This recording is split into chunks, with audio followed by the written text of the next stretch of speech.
Hi, good morning. It's Glenn Clark Radio. I'm Glenn. He's Griffin. There's no easy way of kind of getting into this today because it's uncomfortable. Why don't we go ahead and make music? It's just kind of awkward today. I don't know. Maybe we shouldn't have started with music today. Everything feels so awkward. I always do whenever we're in these kind of difficult spots. I admittedly always struggle. I feel small.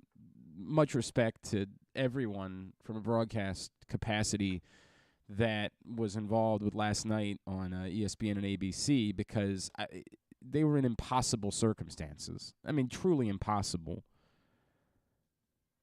And it would be easy to say, well, all they were doing was just kind of repeating the same thing. So that's all they could do. They were doing everything in their power to not speculate.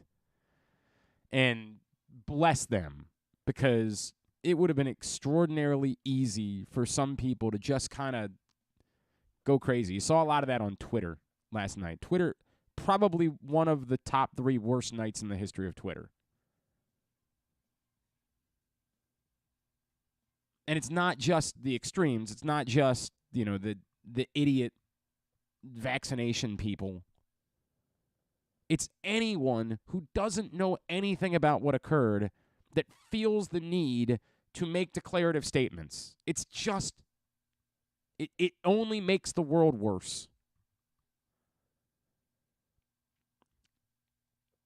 And so I appreciate that there wasn't any of that. As much as we wanted more information, as much as we couldn't stop watching the coverage of what happened last night because we wanted to know. And there wasn't information to share.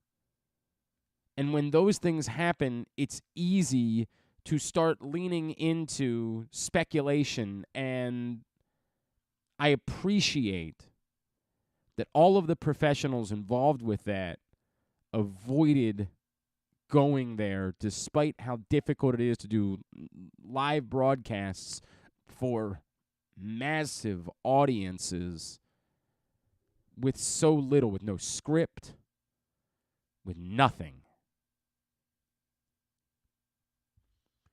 It's, admittedly, I think all of us.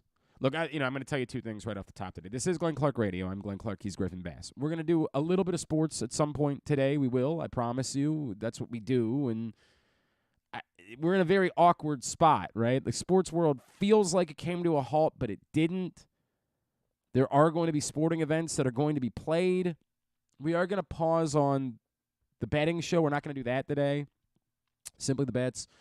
Then, man, that'll come back next week. We'll do that next Tuesday. We're going to intend to do Weekend at Bookies on Thursday. We're going to tend to keep, a sense of if possible. Part of the reality is, we just don't know when football is going to be played again. That's part of what we're dealing with right now. There's a human being whose life is sort of in the balance, and we hope. It's been really hard to get a feel for how much of the news we've gotten on Damar Hamlin has actually been good news. It's certainly good news that his vitals were there, but, the man's got to be able to breathe on his own. And, while you await that, everything else feels trivial. So even talking about a football game, even talking about the idea of when the Ravens might play the Bengals just feels nonsensical. So we're not going to do the betting show this week. That we're going to skip. We're also going to postpone this week's Tyus Bowser show. Talk to Tyus. Understandably, there are a lot of emotions. We suggested it. Tyus didn't suggest it, by the way. We suggested. This morning, those of us involved, we woke up and, we had a kind of a conversation. Like, does this make sense? And knowing Tyus as much as I've gotten to know him and what a special person he is, there is no doubt in my mind that Tyus would be able to speak eloquently about this topic and the unknown, but it just feels unfair to ask him to do that. It feels unfair. We like that show to be more of a kind of a celebration, and it just doesn't feel right now. So we suggested the idea of postponing it. Tyus was on board with that. So we're going to wait till next Tuesday. Next Tuesday, we'll get back together at Guilford Hall Brewery, 1611 Guilford Avenue in Station North. We'll see you there for the Tyus Bowser Show, the partnership of Press Box and Grade 8's memorabilia, brought to you by Maryland Vascular Specialist, the all-new Ginsu Kamado Grill. Next Tuesday night, January 10th, we'll regroup. We would hopefully know more. Hopefully we'll have some great news about Damar Hamlin by that point, all of those things. So those are the first couple of things. The third part is, if I'm being honest with you, I don't want to come in and do a show today. I mean, other people can be how they are. This is maybe the way that I've evolved as my life goes on. I would have liked to have just been able to say, not today. I can't add anything. Nobody wants to talk about it. Like what we're going to do, for example, we will talk a little bit about college basketball. Patrick Stevens joins us every Tuesday. That obviously has no influence on what happened last night. So we'll have that conversation later. Knowing that I had to come in and do the show, because we have sponsors, we have things that we have to do in order to keep the lights on and to keep being able to do this, we're going to craft the show. Our friend Ty Dunne, who you remember we had on a couple months ago because he wrote that excellent, I don't remember the name of the book. The tight end book was outstanding. Blood and Guts. Blood and Guts. Well, but the book was just incredible. And I've known Ty for a while. He's been a football writer and kind of did his own thing, sort of what I did, getting away from traditional media and going and doing his own website. I like Ty. And Ty did a really lengthy profile about Damar Hamlin, I want to say about a year ago. And so I just want to talk to him about Damar Hamlin. I just want to know more about him. That's what we're going to do. We're going to find out more about Damar Hamlin when Ty Dunne joins us a little bit later on. Also, our friend Charles Arbuckle is going to join us. That was something that we had planned before, obviously, what happened last night.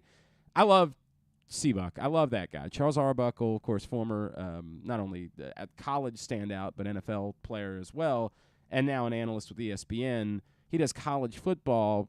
We're going to ask him for his perspective about, everything that happened last night, but we'll also get into a little bit of what he saw from Maryland football as he did the Mayo Bowl for ESPN Radio. So those things obviously are unrelated to what happened last night, and so that's how we're going to go about doing a show because, admittedly, I feel awkward. I can't get past that. I feel awkward today. It feels awkward. It feels trivial doing anything, like even talking about the Tyus Bowser Show. It feels trivial. I have the responsibility because these people pay us money in order to, frankly, for me to feed my family, for Griffin to be able to feed his mayonnaise habit. I have a responsibility to talk about. These are the things that were bothersome to me last night. There are people that were making fun of ESPN for running commercials last night. I get it. I know what you were feeling. I understand it. ESPN has no plan in place. Maybe if there's something we learned from last night, maybe all parties involved will start to think about, hey, what do we do if this ever happens again? Maybe that'll come. I don't know.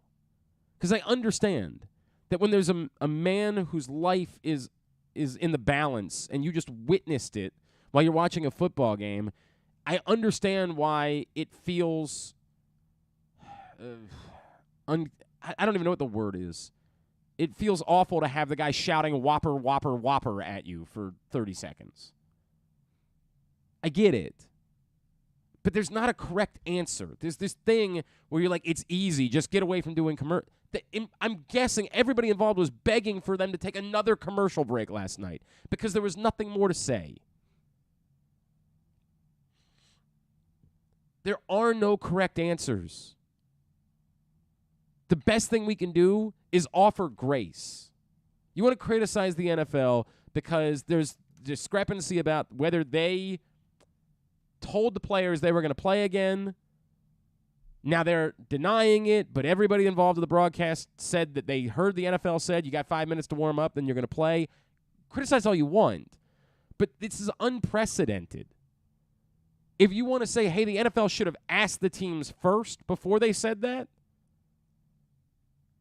In the history of football, there have been catastrophic injuries that have occurred, and the games have continued. What happened was unprecedented. So it wouldn't be stunning if the officials on the field said, well, now that the field's been cleared, we go back to playing football. That's what happened entirely. I don't know that Roger Goodell decided that versus it was just what happened on the field. I have no idea. I think an amount of grace, given the extraordinary circumstances, would be the smallest thing that we could offer. I understand that we operate in a world where we just need to yell and scream, and I get the NFL has screwed up about a billion things over the years, and I understand why they don't maybe get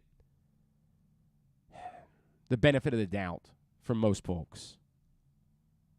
But no one on the planet was prepared for what occurred last night. Well, thankfully, the trainers appear to have been prepared. Let me take that back.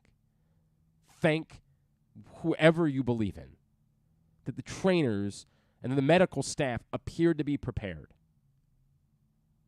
We remember, just 2021, the incident at Loyola Blakefield where a lacrosse player was hit in the chest and nearly died on the field. You're grateful that these people exist, that know what to do in these moments. It hasn't always been that way. Of course, we all remember, sadly, the exact opposite of that with the Jordan McNair situation, where the people involved were not prepared, did not know what to do. It was a different situation. You're grateful that folks there did appear to know.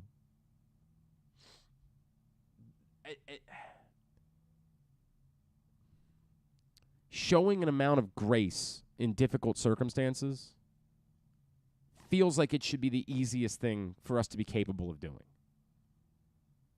To all parties involved. No one knew what to do. And moving forward, showing grace. There's still a man's life hanging in the balance. I don't know when the Buffalo Bills would want to play football. I don't know when the Cincinnati Bengals would want to play football again. I don't know what they'd be looking for. I don't know emotionally how they handle that. And there's a lot at stake. It's difficult for me to come in here today, and I'm not even attached to any of this. It's difficult for me to say, well, I'm gonna talk now about the Toyota Tacoma. Because, again, it feels trivial. But yet, the good people at Toyota paid money for me to do that. So what do? I'm not trying to, go after the people at Toyota. I bless them. So maybe we show a bit of grace to everybody involved. It is uncomfortable. It's uncomfortable to think about football again. It's also uncomfortable for the NFL because they have a lot invested in playing a Super Bowl and in their business. They did the right thing last night. But clearly, they're going to want to play football again. So what do they go about doing? How do they handle that? I feel like the least we can do is show a bit of grace and not immediately jump down everybody's throats and think that we know the answers. Because we don't. We don't know the answers. None of us. None of us knows the best way to go about doing this. I don't know the best way to go about handling a dumb betting show today. More or less the best way to go about handling a multi-billion-dollar business.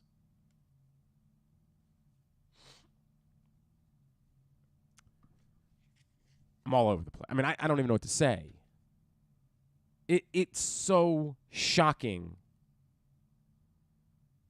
to watch something like this unfold.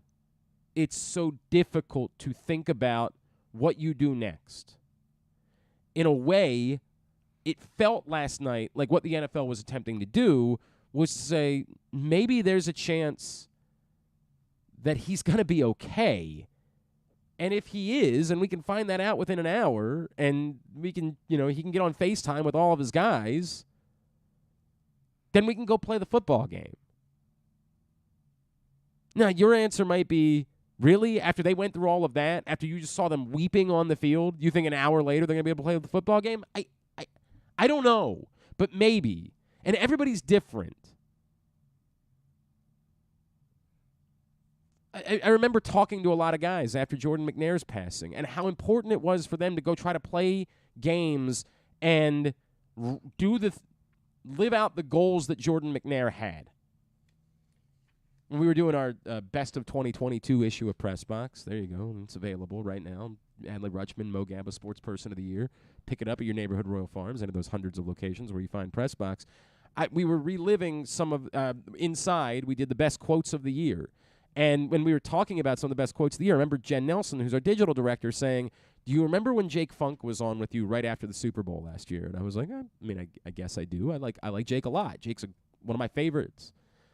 Do you remember him talking about Jordan McNair and walking out on the field at the Super Bowl and feeling him? She was like, that was one of my favorite quotes of the year. And I had forgotten all about it, but then I went back and read it and thought about the power of that moment. For some guys, for Jake Funk, I've talked to so many players that were teammates of Jordan McNair over the years about wanting to live out his dreams for him, wanting to take him with them as they attempted to accomplish the goals that he had set out to accomplish in getting to the NFL, and the power of that. Everyone's different. I think everyone who's gone through grief, and I don't even know if this is going to, again, we still don't know how this is going to go with Damar Hamlin, understands that it's different for everyone. And there is no blanket answer. And it might be that team would have gotten together last night and said, you know what? Yeah, let's go rally up and try to do something for Damar. Or they might feel that way in the next 24, 48 hours. I don't know. I hope the NFL is willing to... I remember talking about this during the COVID season, 2020. Not last season, 2020 season. I remember saying at that point, if there's anything that we should know at this point, it's everything should be up in the air. The way that they handled the regular season, everything should be up in the air. They should not be tied to anything having to happen at a certain time. No, of course, that was easier because, for the most part, the stadiums were empty, right? Like, the idea of postponing all the games this week, we got a lot of people that have prepared and planned and, bought flights and bought football tickets, and there's a lot of money hanging in the balance for a lot of people, and that's something that they have to consider. Now, do they have to weigh that over a human life? Of course not, but they have to consider it. I would hope that they would be willing to be flexible.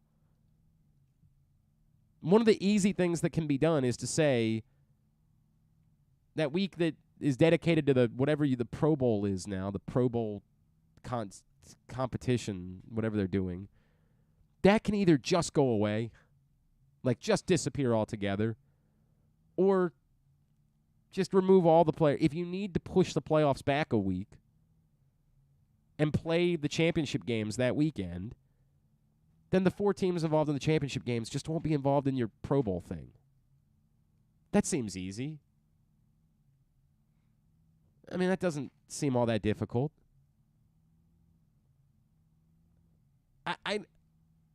I think anything should be on the table. Anything at all should be on the table. And the problem is we need more time. We need to know more about what's going on with this young man. That's maybe the most difficult part about any of these conversations is you just don't know. You don't know how he's going to be.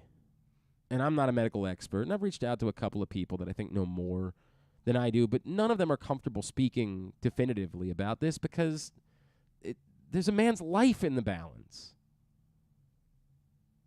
It's one thing, like we'll bring on David Chow to talk about a knee injury, right? Because it's a knee injury. If he's wrong, he's wrong. Life will go on. Whether people are wrong. bringing on somebody to talk about another human being's life, I can't do that. I wouldn't do that. But I get, we're all trying to get the information that's out there about this event, and I apologize, I don't remember the name. It seems like the medical community has kind of come around the idea of there's a name for this event that they believe occurred with Damar Hamlin's heart, and I apologize. My mind is now blanking on what the event is called. It's I believe 2 words that both start with a C.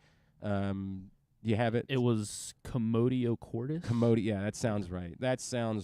Commodio cordis is exactly right. I don't know. Again, it goes back into the idea that we're speculating, and that's unfair, but the most intelligent people appear to be in agreement that that's the most likely thing that occurred. I know there's a lot of people that go back to asking questions about the safety of football. I don't know. This was a hit that you see.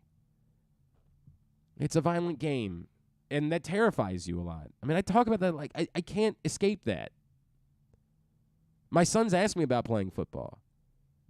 We have those conversations. My wife and I kind of came around to the idea of not before high school. I mean, maybe if we could find a good flag league, we'd be willing to sign them up for it. I mean, it's just not the same organization of that we know of. I mean, if you guys can point me in that direction, I'd be willing to listen to it. But we kind of came to the conclusion between my wife and I that not before high school would be our idea. If you get to high school and you want to play football, play football. But before then, we're not doing it. We struggle with other things. We struggle with soccer. We struggle with, the head injury. I mean, like, it's difficult. It's extraordinarily difficult. I know I'm all over the place, and I'm sorry. I think everybody's feeling the same way today, and I hope that you'll understand. Again, I'll ask also for grace today. Yeah, it's where we are. I will ask everyone for as much grace as we can possibly give. And, of course, obviously, the center of all of this being the status of one man, and then from there, where that franchise is and where the other franchise is. Again, that's the guys in the Bengals probably don't know Damar Hamlin. Maybe some of them do. Would Tyler Boyd have played at Pitt with Damar Hamlin? He might have. Off the top of my head, I'm just not. Damar Hamlin's a second-year guy. Yeah, Tyler Boyd probably would have. I don't know. I'd have to think about that math again. But they saw the same thing. They watched all of it unfold right in front of their eyes. And that can't be easy. And I don't know what the impact of something like that is. Again, all of these other, significant injuries that we compare it to, the Mike Utleys, the Ryan Shaziers of the world, the Zach Millers, those guys you knew pretty quickly were alive. They suffered catastrophic injuries. Life-altering injuries. But you got to see them give a thumbs up. You got to see them talk. Their teammates could be aware that their life wasn't over, that they would again be able to hug their loved ones at some point. Which, of course, is what makes this so difficult. It makes it impossible, utterly trivial, to talk about, where the Bengals might be to try to play against the Ravens. Like, do you play those games? Do you shorten the season? That's why we keep coming back to grace. You're asking for grace because this is so difficult. Starts with one man, Damar Hamlin. What's going on there? Then from there, the next conversation is with the Bills, and then the next conversation is with the Bengals. And then from there, when everybody wants to play, if they want to play, you go play again.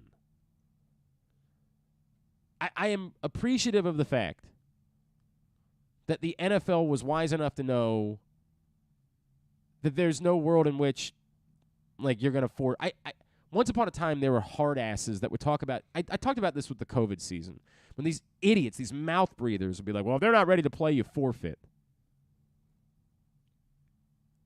Which is just, it was the depth of stupidity. It was the depth of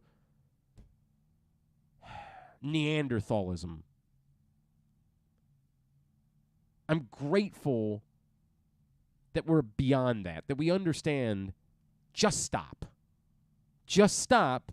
We'll figure it out. There is plenty of time to figure it out. They had to suspend an NBA season once and an NHL season once upon a time. They figured it out. Figure it out. Understand that something more significant is going on and figure it out. And that has ramifications for everybody. There are teams that are probably prepared to fire coaches that would just like to get the season over with already. I mean, I'm sure the Indianapolis Colts would prefer to not have to go back out and play one more game. Would be just as well with, let's fire the coach, let's figure out what we're going to do from a football standpoint. They can be inconvenienced too. Because it doesn't matter. It just doesn't matter. I don't think anything I just said was even intelligent. I don't know what just happened. I am literally the least qualified person to handle this. Maybe not the least. As it turns out, no, I saw a lot of people on Twitter last night who were far less qualified to handle it. But I'm just vomiting out everything that we're all kind of feeling right now.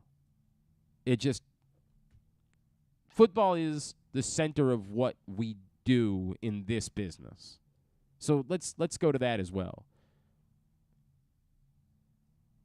This business is propped up by the existence of football. Yes, there are, baseball-centric. The guys on Saturday do a baseball show, right? Like, the MLB network exists aside from football. But for the most part, the sports media industry is propped up by football. And so while all of this sort of hangs in the balance, we kind of hang in the balance with it. We don't know what to do next. We don't know what our next move should be. Because our world is centered around the NFL. That's the dirty little secret of all of it. All right. Again, these wonderful people that make it possible for us to come in here and do this and for me to be as dumb as I am, I appreciate them. Thank you to them. The Baltimore County Police Department is looking for some people that maybe are looking for a career change. They're looking for a new path. They're looking for a new direction. The Baltimore County Police Department is hiring. JoinBaltimoreCountyPD.com is the website. Again, JoinBaltimoreCountyPD.com is the website for you to find out more. Salaries for entry-level and lateral police officers that are over $60,000 a year. Cadets over $30,000 a year. JoinBaltimoreCountyPD.com, again, is the website. You must be a United States citizen, have a high school diploma or GED equivalent, and possess a valid driver's license. You can call 410-887-5542 in order to find out more.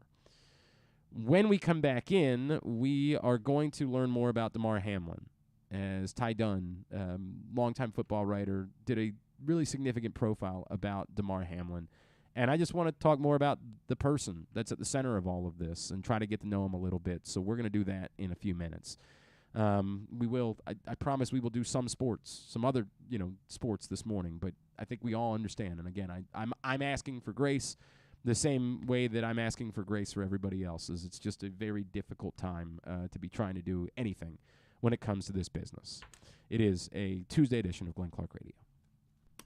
Come experience Maryland's #1 sportsbook this NFL season at the FanDuel Sportsbook at Live Casino and Hotel, the ultimate place for any sports enthusiast. Take advantage of our 24/7 kiosks, massive video screens, and watch all the action from the best seat in the house. With more money paid out than anyone around, make every moment more at the new FanDuel Sportsbook at Live Casino and Hotel in Hanover, Maryland. Please play responsibly. Gambling problem? Please call 1-800-GAMBLER or visit mdgamblinghelp.org. The Baltimore County Police Department is hiring. Entry-level officers start at over $60,000 and over $64,000 for lateral officers, with $10,000 signing bonuses available. Plus, cadets start at over $32,000. Great benefits are available like medical, dental, and vision insurance, tuition reimbursement, 15 sick days per calendar year with no limit, career advancement to more than 20 specialized units, and more, with further incentives for military service members and veterans. A passion for service, a career for life with the Baltimore Baltimore County Police Department. Find out more at joinbaltimorecountypd.com or call 410-887-5542. Must be a United States citizen, have a valid driver's license, and a high school diploma or GED equivalent. Make the most out of every day in your Toyota RAV4. Available in hybrid or gas-only models. A RAV4 can get you where you want to go in style. Check out buyatoyota.com for deals on new RAV4s from your local Toyota dealer today. It's the perfect time to sign the young basketball fan in your life up for a membership in the Retriever Kids Club. It includes free youth admission to all regular season UMBC home games, plus a t-shirt and a drawstring backpack. Membership is only $35. It makes a great gift. Visit umbcretrievers.com/kids club for more info. Membership is available for kids 12 and under in the Retriever Kids Club. Again, umbcretrievers.com/kids club. The latest edition of Press Box is available now, and it's our annual Best Of issue. On the cover, we recognize Orioles catcher Adley Rutschman as our 2022 Mo Gabba Sports Person of the Year, and he sits down with us to discuss how his arrival in Baltimore was simultaneous with the Birds' turnaround. Also inside, we recognize the top people, performances, and moments of the year throughout the local sports scene. Press Box is available for free at over 500 area locations, including 60 Royal Farm stores, and you can always find the entire edition as well as the best daily coverage of the Orioles, Ravens, and Terps at PressBoxOnline.com. Experience the best in Kamado Grilling, a complete outdoor cooking appliance. The Ginsu Kamado Grill allows anyone to sear, grill, bake, and smoke all types of food. Designed for efficiency and function, the Ginsu Kamado Grill upholds the enduring legacy of the iconic Ginsu brand. The Ginsu Kamado Grill is perfect to cook all year round, is great for parties, and ideal for tailgating with your friends. Reserve your Ginsu Kamado Grill today at ginsugrills.com and get $100 off on your pre-order when you use the promo code TAILGATE. That's ginsugrills.com. Reserve yours today. Join Glenn at halftime of every Ravens game for the Project Game Day halftime show at facebook.com/PressBoxSports. We apologize in advance. There's not much we can do about his face. I keep trying to warn you guys that now that we're over a month into sports betting in the state of Maryland, these offers for sign-ups, they're not going to last for forever. So right now you can get $200 in free bets from DraftKings after placing your first $5 bet or $1,000 in risk-free bets from BetMGM. Time is limited. You can get the best offers from all of the sports books. Go to PressBoxOnline.com/offers and sign up today. Just want to respond to a couple of people that I've heard from, and I appreciate that. You know, everyone has thoughts, everyone has opinions. So Dan said, did you see what your friend Bruce Cunningham shared this morning on Facebook? It seems like a really good idea for the league, and just wanted to know how you feel about it. I did not, but, you know, I have the ability to go to Facebook, so I did go to Bruce's Facebook. He said, now that the shock of Monday night is being processed and digested by us all, the question of what to do about the game will come to the forefront. Here's my modest proposal for what they should do. Declare it a no contest and move on. The Bills and Bengals should be allowed to complete a 16, not 17-game season. If they tie for the number one or any other seed, then hold a coin flip. After watching the teams interact on Monday night, I feel that in the spirit of cooperation, they would agree to doing that. There's no way, at least in my opinion, that the game could or should be completed. I hear what Bruce is saying. I don't know what to say to that, though. Right? Like, I don't know what to say. If what Bruce is saying is the emotions of those two teams going back to the same field at some point would be too much, I mean, what happens if that's how things work out in the playoffs? I'm just asking, right? Like, what happens if in the divisional round of the playoffs, the Bengals are slated to play in Buffalo? Is two teams... the same two teams playing at a different field, does that make the emotion less? I'm not trying to be callous. You know, I'm asking the question.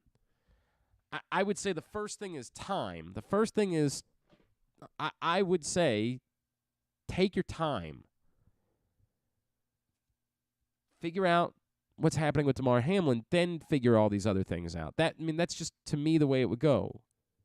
And if it requires 2 more weeks to figure it all out and then be able to play football again, then start the season again in 2 weeks.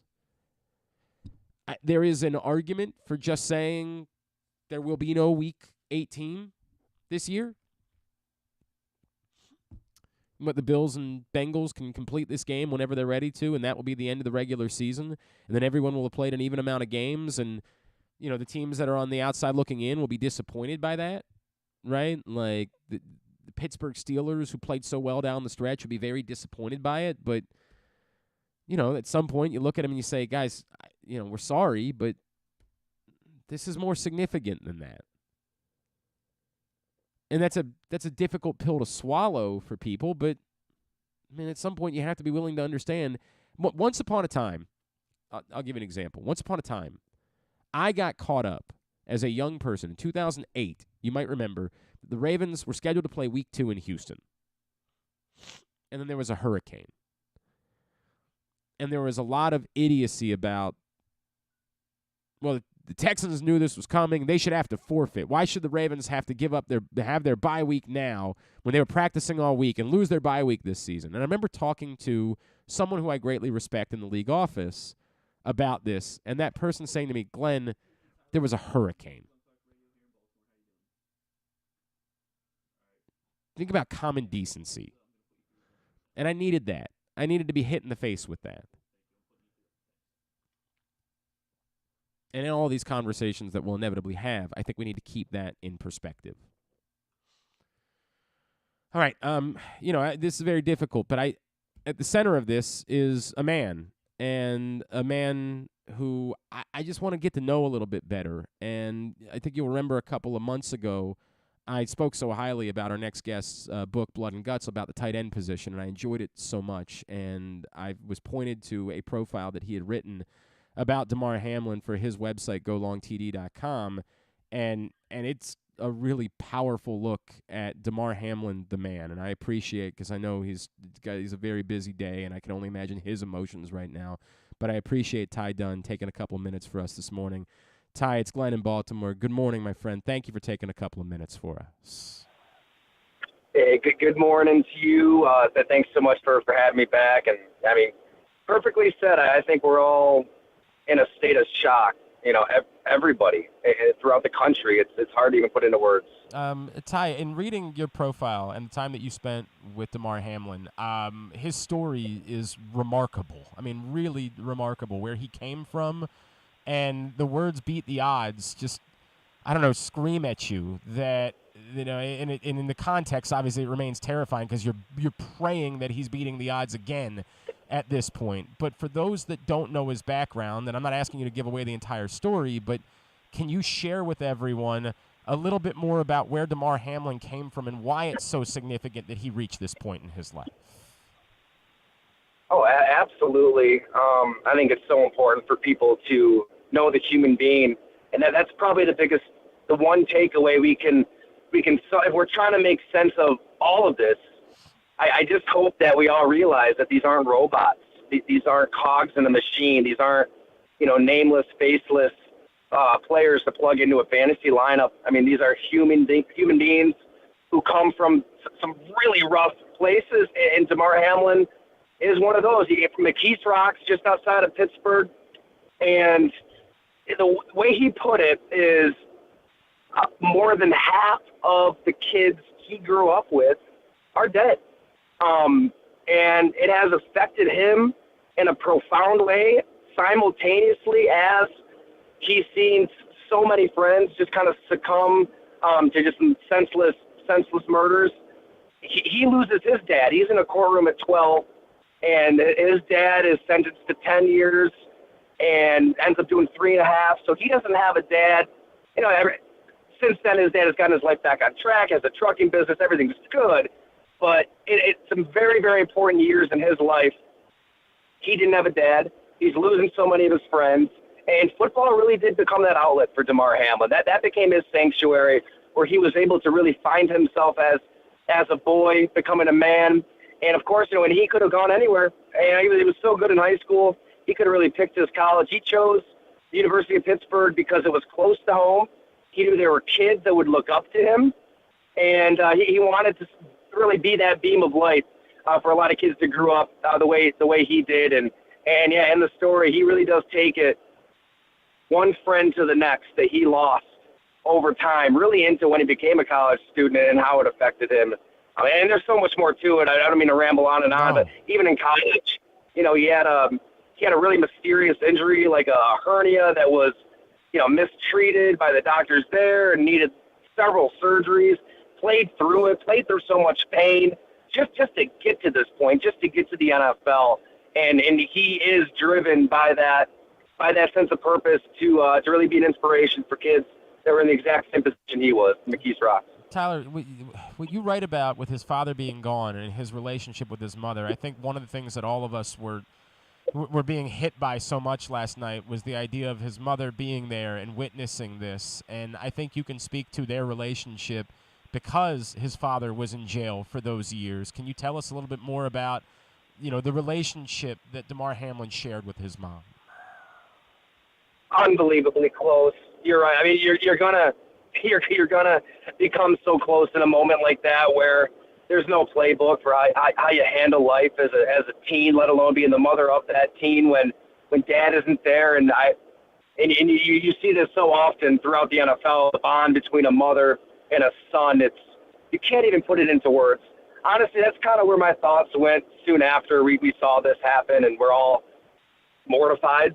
I grabbed the binoculars from the press box. I'm looking down, seeing the CPR being administered. I mean, a pall over the stadium doesn't even do it justice. There was no sounds whatsoever. And that's what I thought of. Like, where's his mom? Mm-hmm. Where's his dad? Where's his family? What are they possibly thinking right now? Because football doesn't matter. Nothing else matters other than Damar Hamlin. And that's really where all of our thoughts and our deepest prayers should be today. He is Tyler Dunne. It's golongtd.com, and we're going to link up on our Twitter account at Glenn Clark Radio his profile of Damar Hamlin, which is, it's unbelievable. It's an incredibly powerful read about this young man. Tyler, can you give us any perspective from covering the Bills about what he means to those guys and the quality of the person that he is? Look, I think anybody, even if it was a guy they didn't know that just showed up this week that goes through something like this, you're going to see a lot of emotions involved. But uniquely, given who he is, given what he's all about, and his relationship with that locker room, what they're feeling because it's Damar Hamlin. That's the thing. If it's any player, it's we're feeling the same way today. I mean, this has never happened. I mean, there's no parallel for what we're seeing and living right now. But just the person that Damar Hamlin is, I mean, his smile is infectious. His laugh is infectious. He's just got such a kind soul that I think the players, coaches, everybody, you just kind of gravitate toward him. And that's such a big theme at One Bills Drive is, when you enter the building, they really do believe. I was just talking to Taiwan Jones, a special teamer, about this on being a plus, not a negative. Bring in just positive energy, whatever that entails, whatever's going on in your life. Just try to be just a source of positivity because that's contagious. You're going to feel it. You're going to become a positive person. You're going to be optimistic. And I think that he does embody and epitomize everything that Sean McDermott and Brandon Beane want down those lines. And you could feel it. You could see it, the raw reactions from all of those teammates. Just say everything you need to know about Damar Hamlin. I know, after thinking about his parents, the next person I kind of thought of is Dane Jackson. They were teammates at Pitt. Yeah. And they're unbelievably close. They might even be best friends. And Dane had a severe injury, if you remember. I believe it was the Titans Monday night game, week 2. And unlike this, this almost looked like an ordinary collision, right? It was strange. It wasn't anything that we haven't really seen in the game. The Dane Jackson one is, you can't even put it into words. I mean, his neck, his head just kind of snap in a direction it never should. He's down, and that shook Damar Hamlin at a deep level. I mean, he really struggled with seeing his friend go through that. Lo and behold, Dane's back in a couple weeks playing. For Dane Jackson to now see what Damar Hamlin's going through, I can't imagine. Can you, Tyler, and I know you mentioned being there last night. Can you just sort of walk me through I've covered a lot of sporting events in my life, right? But I can't even imagine what this is like to witness this to have everything processing. Everybody else was sort of processing it through like Twitter, and there was a lot of idiocy there. It was a really bad night on Twitter. But like, can you just take me through covering something like this? You know, obviously there being the human connection of this being somebody that you've gotten to know and you've talked to so much, and just everything that goes on in your mind as you showed up to cover what we all thought was a game of the year football game last night. You know, I think covering it, we've become so desensitized to the initial scene. You know, that initial scene of, okay, here's a player on his backside. Even as scary as it was to see the replay when he just kind of fell over, sadly enough, we've seen that, and we've seen the stretcher come out. We've seen players on a knee. We've seen an ambulance come out. But we always expect the thumbs up, the wave, an acknowledgement, movement, anything, something. And you could feel it in the stadium with however many people, it was 70,000 people. Everybody's so silent. Everybody is trying to make sense of this all. And as soon as some teammates kind of started moving around, people thought that moment came in the stadium and then started cheering because it was like, okay, Damar Hamlin's going to be okay. Right. And then when you really had the binoculars and you look down, and I did this with the binoculars, I saw the CPR being administered, and it's horrifying. I mean, at that point, football doesn't even matter at all. And then you see the teammates' reactions, and you can just see how they were all going through something that they probably have never gone through anything remotely close to in their lives. And this is, I guess, unprecedented is the word, mortified is the word, and covering it, you just don't really know. You don't know what's going on. You know, are they going to try to play? Right. Are they really going to try to play? And then the NFL did the right thing. The Bills and Bengals did the right thing. And it's like, no, there's just no way this is happening. I just kind of worked my way down to the field, and, you know, I'm good buddies with, Tim Graham and Armando Square. We're just kind of all standing down there, and we're like, well, we don't really know what's happening. We think some players are still there. We think some are at the hospital.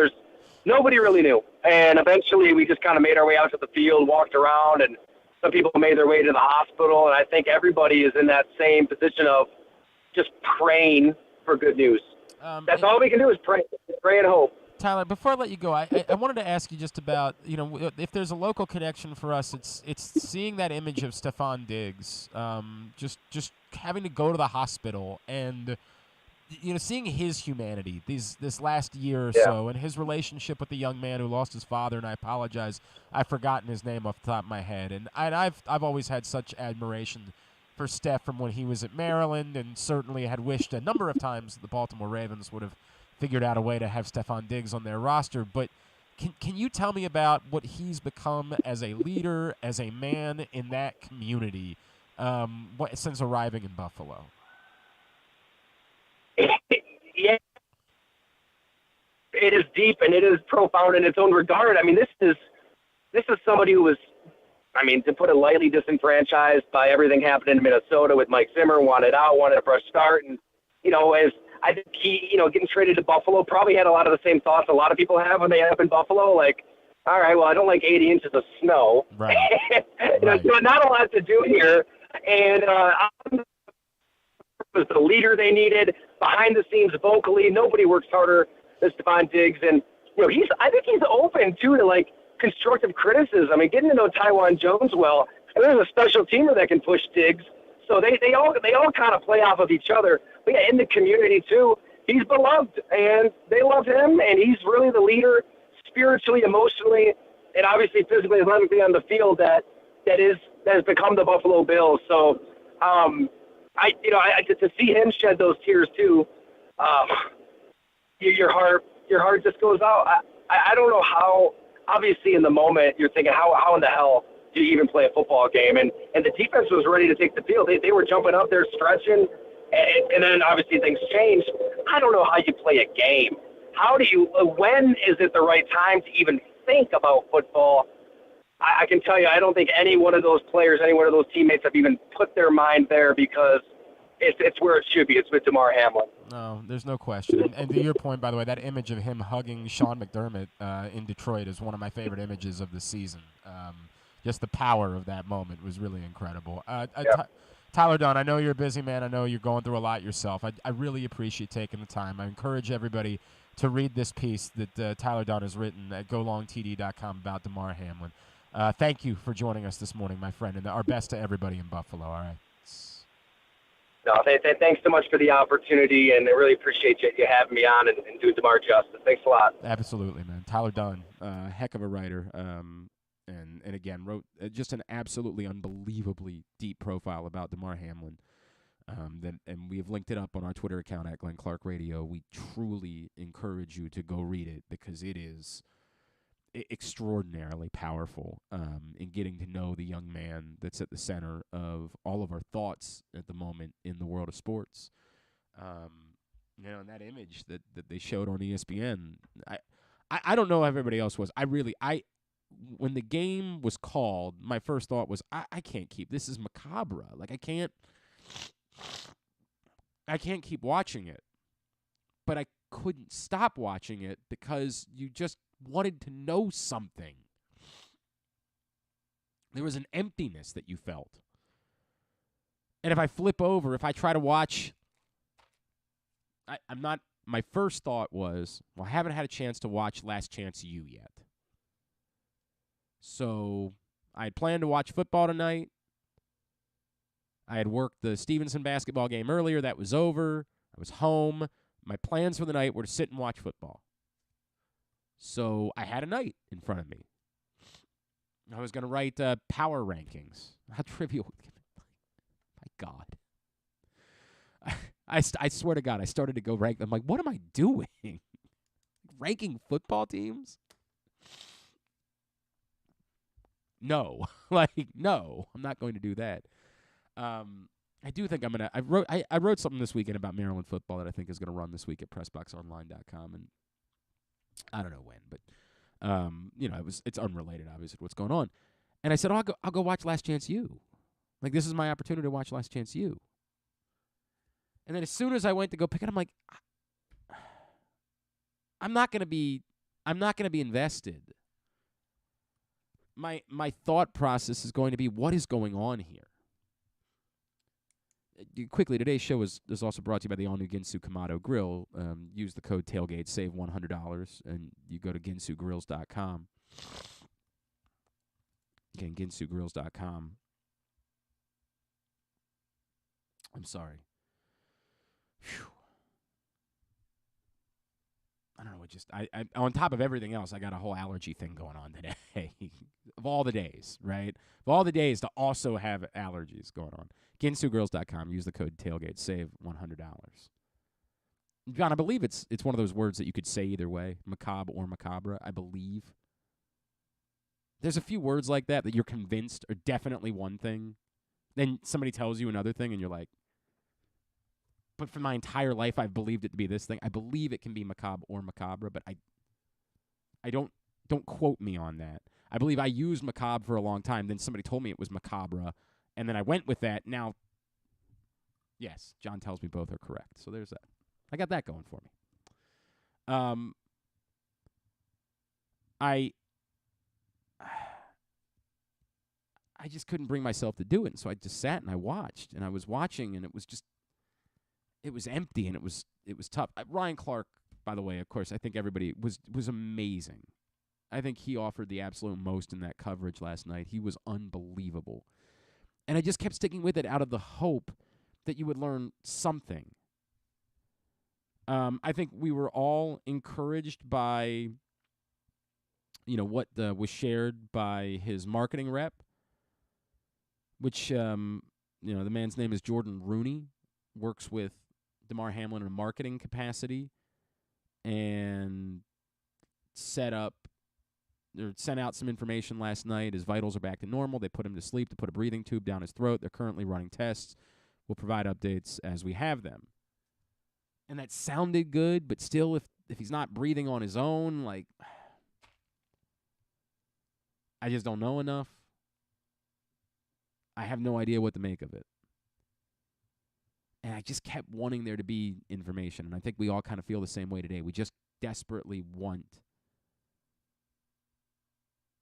there to be something, something of as far as information is concerned. It's interesting because I had people message me And they were doing it the right way. They were saying, look, I understand this does not matter. But think about someone whose, like, fantasy football title was up for grabs last night, right? Like, what do you do? And I'm like, again, the first part is it doesn't matter. But then the second part is, but, like, I get it. Somebody's having that. Somebody is dealing with that today. Proctor just brought up, like, we did a side bet for picks. It's just irrelevant. I mean, at some point we're gonna deal with it, I guess. At some point in the future, we'll think about it. But who cares today?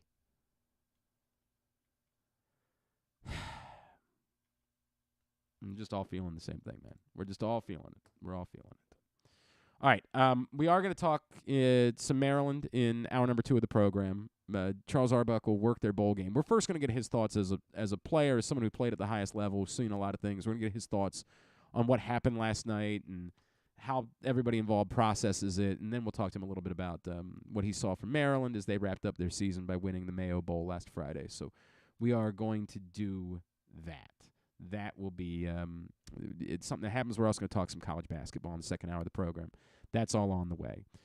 Hour number 1 of today's show is also, or how about just a reminder that Stan the Fan is going to return. Facebook.com/PressBoxSports. He's dealing with some family things right now, but he will be back, and they will be back to a normal schedule. We don't know exactly when that's going to occur, but Stan the Fan will be back in 2023, giving you 2 shows a week at Facebook.com/PressBoxSports. All right, Charles Arbuckle coming up next. It's Glenn Clark Radio. Gambling can be a fun and entertaining experience, but there are risks involved. If you're planning on betting on the game at the casino or on your phone or computer, know your limit, stay within it. Set a budget and a time to stop. Remember, gambling isn't a financial solution, and it doesn't mix well with alcohol or drugs. Know the risks and have a plan before you begin gambling. For free and confidential services, call 1-800-GAMBLER 24/7 or go to helpmygamblingproblem.org. Experience the best in Kamado Grilling, a complete outdoor cooking appliance. The Ginsu Kamado Grill allows anyone to sear, grill, bake, and smoke all types of food. Designed for efficiency and function, the Ginsu Kamado Grill upholds the enduring legacy of the iconic Ginsu brand. The Ginsu Kamado Grill is perfect to cook all year round, is great for parties, and ideal for tailgating with your friends. Reserve your Ginsu Kamado Grill today at ginsugrills.com and get $100 off on your pre-order when you use the promo code TAILGATE. That's ginsugrills.com. Reserve yours today. Whether your focus is luxury and comfort, convenience and technologically advanced connectivity, or sporty performance and aggressive styling, we've got the perfect Highlander for you. Check out buyatoyota.com for deals on new Highlanders from your local Toyota dealer today. Looking for some excitement in the new year? Laurel Park has plenty of live horse racing events to spice things up this January. The much-anticipated winter meet kicks off on January 1st, plus we've got special MLK holiday racing on Monday, January 16th, and the Winter Carnival Stakes on Saturday, January 21st. Winter may be cold, but the racing at Laurel Park is hot. Learn more about upcoming January events by visiting laurelpark.com.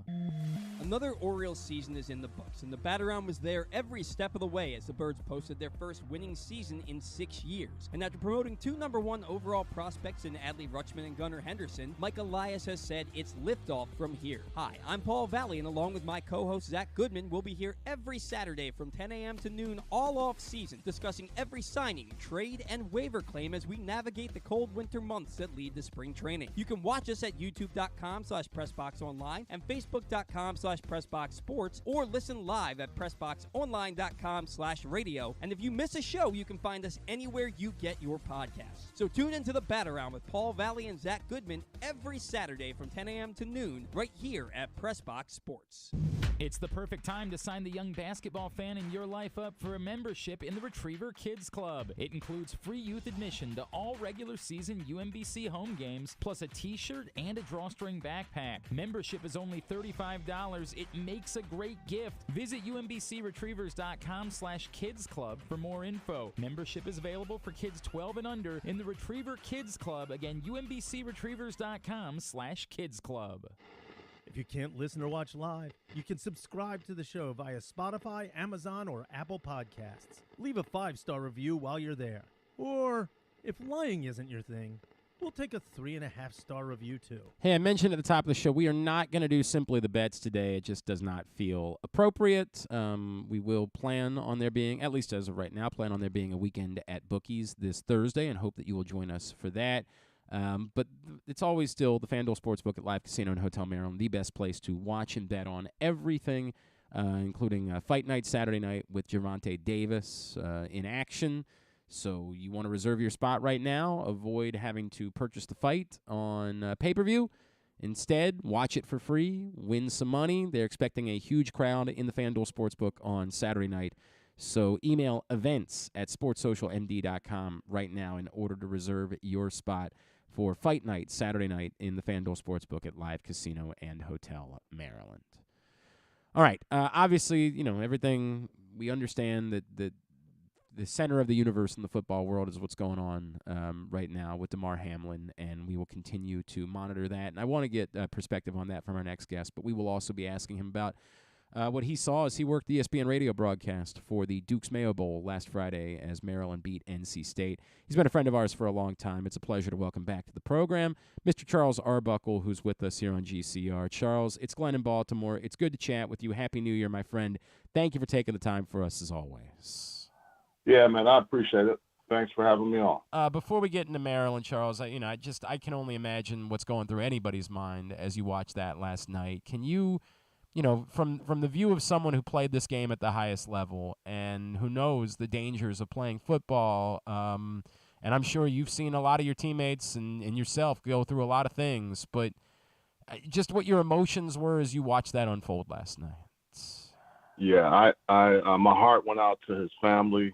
My heart went out to all those players on the field. I could sense from playing with Troy, I could see it and hear it in his voice.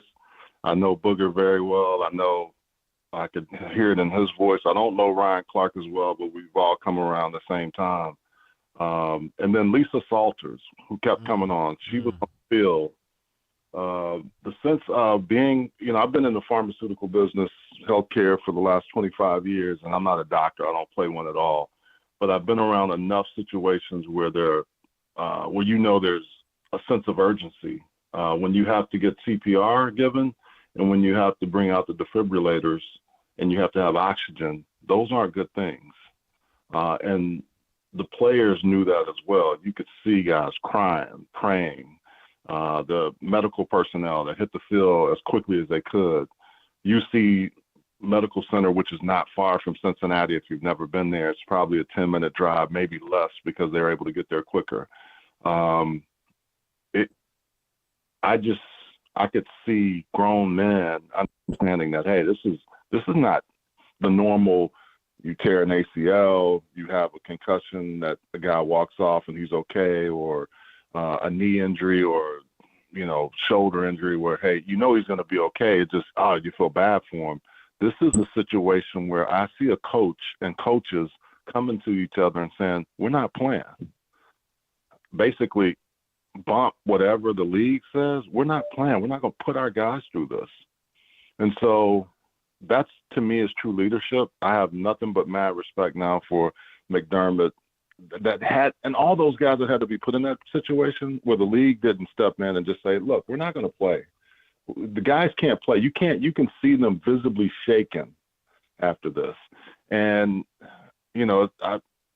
I've never served in the military, but you hear guys talking through some of those things, the trauma that it places on you when you see one of your comrades injured or hurt.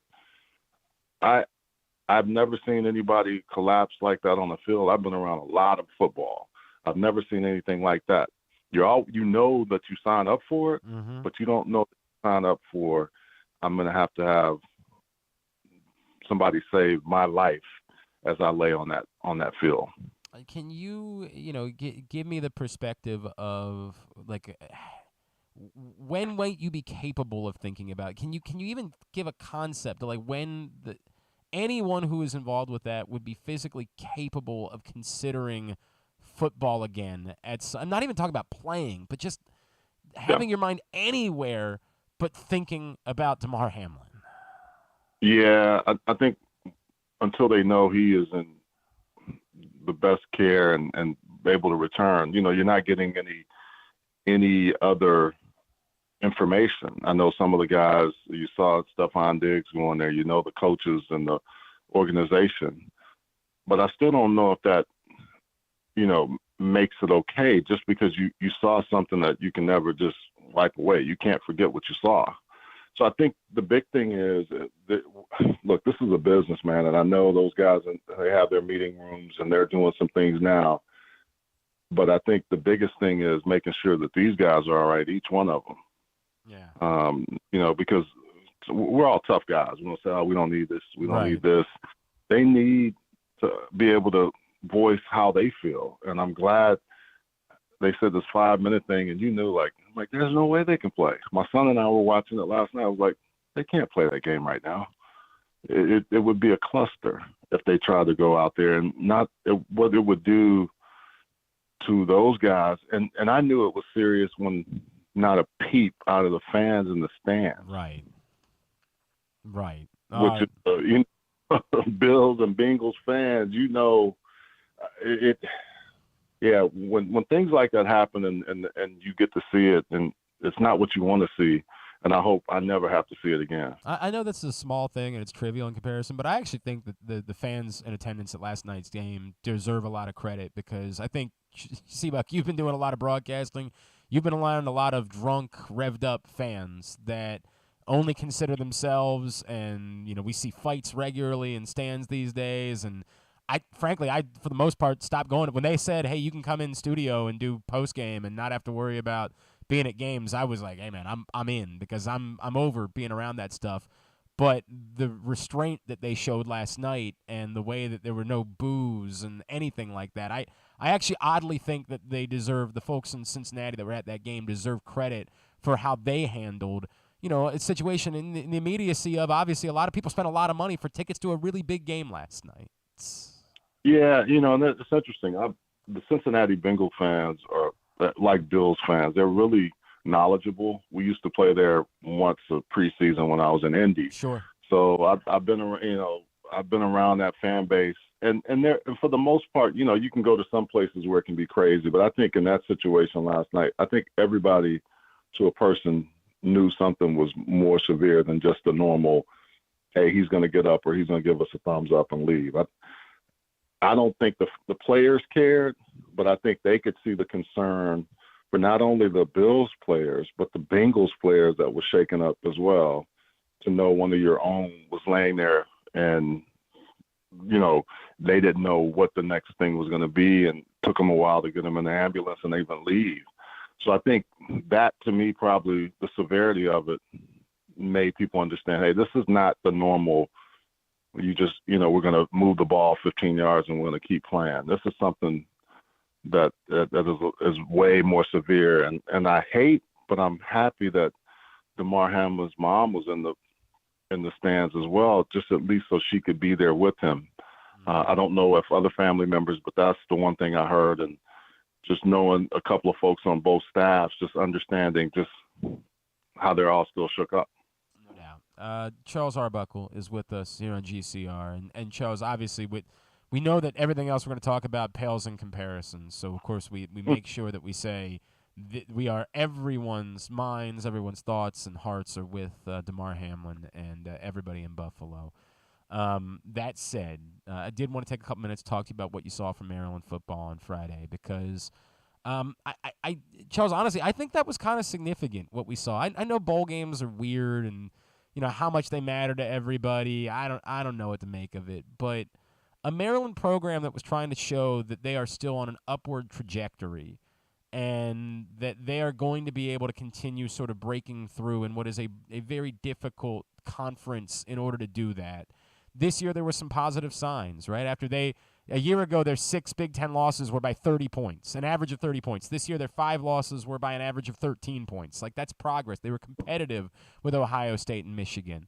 But playing a good team in what was, mostly a home game for them, with doing it without any of their top receivers, and as depleted as they were, and with their quarterback not even playing all that well, I think it makes a statement about the sustainability of the program and what Mike Loxley has built on the whole, that it's not just about, one player or anything like that. There really is something there that Maryland is doing. Yeah, it's interesting when I started looking at the rosters and heard, Maryland had like 16 guys. I can't remember the final number that were not going to play.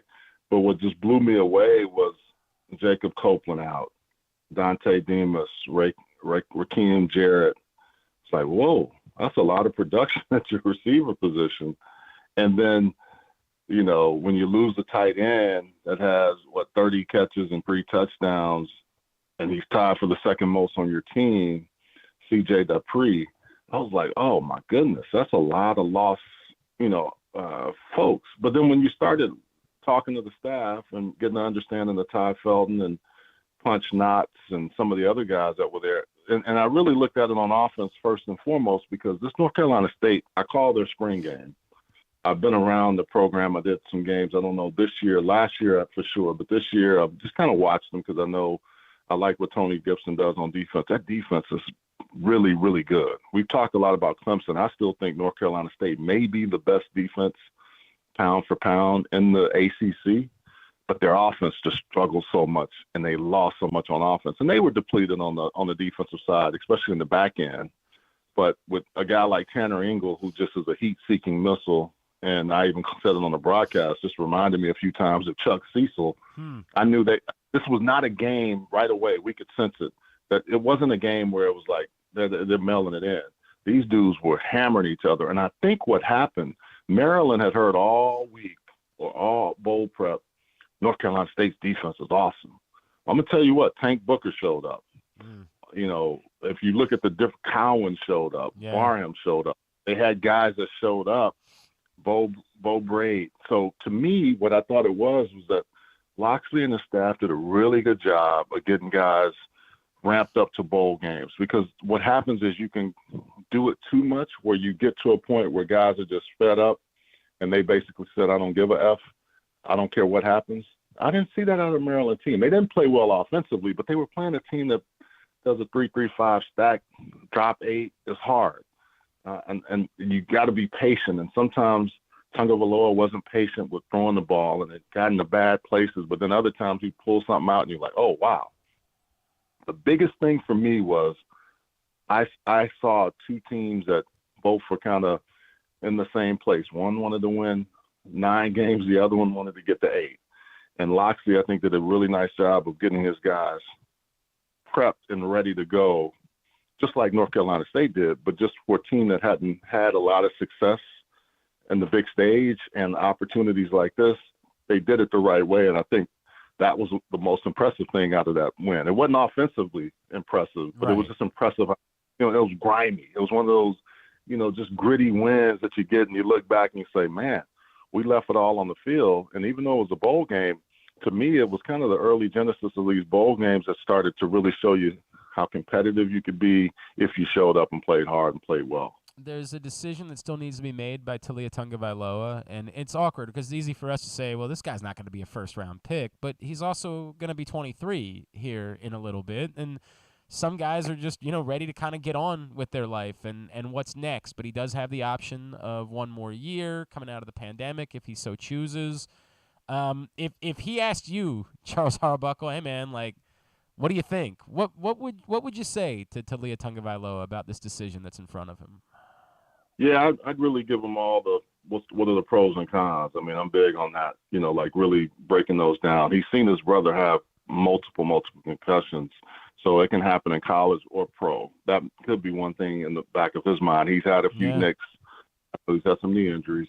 So you got to think about that when people weigh these decisions. But the other thing is, if I would also get the counsel of any of the pro scouts. And I know Mike Loxley and his staff are going to do that, especially with Dan Enos. They've been around enough guys. Enos has seen Kirk Cousins when he was young. They're going to get him the best possible information to say, hey, here's how you make your decision.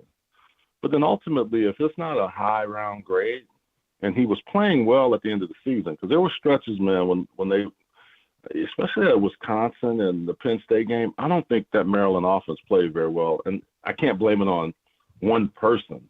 But down the stretch, even when the loss to Ohio State and especially the Rutgers game, he started to look like, okay, the light bulb was coming on. And I think that's the thing that they're going to sell him on. Hey, we got guys coming back. You got a really good opportunity. I think they've got some good young offensive linemen that they've recruited, along with the guys that they had. They had some nicked up guys in that game, I understand. But the one thing that he has to know from his offensive staff, are y'all going to protect me a little bit better? When you see 39 sacks on the year, not all him, but a large percent, people don't take into account how many quarterback hits, how many hurries, how many times was he just his body put in bad situations because this offensive line or the tight end group or the whole protection didn't help him.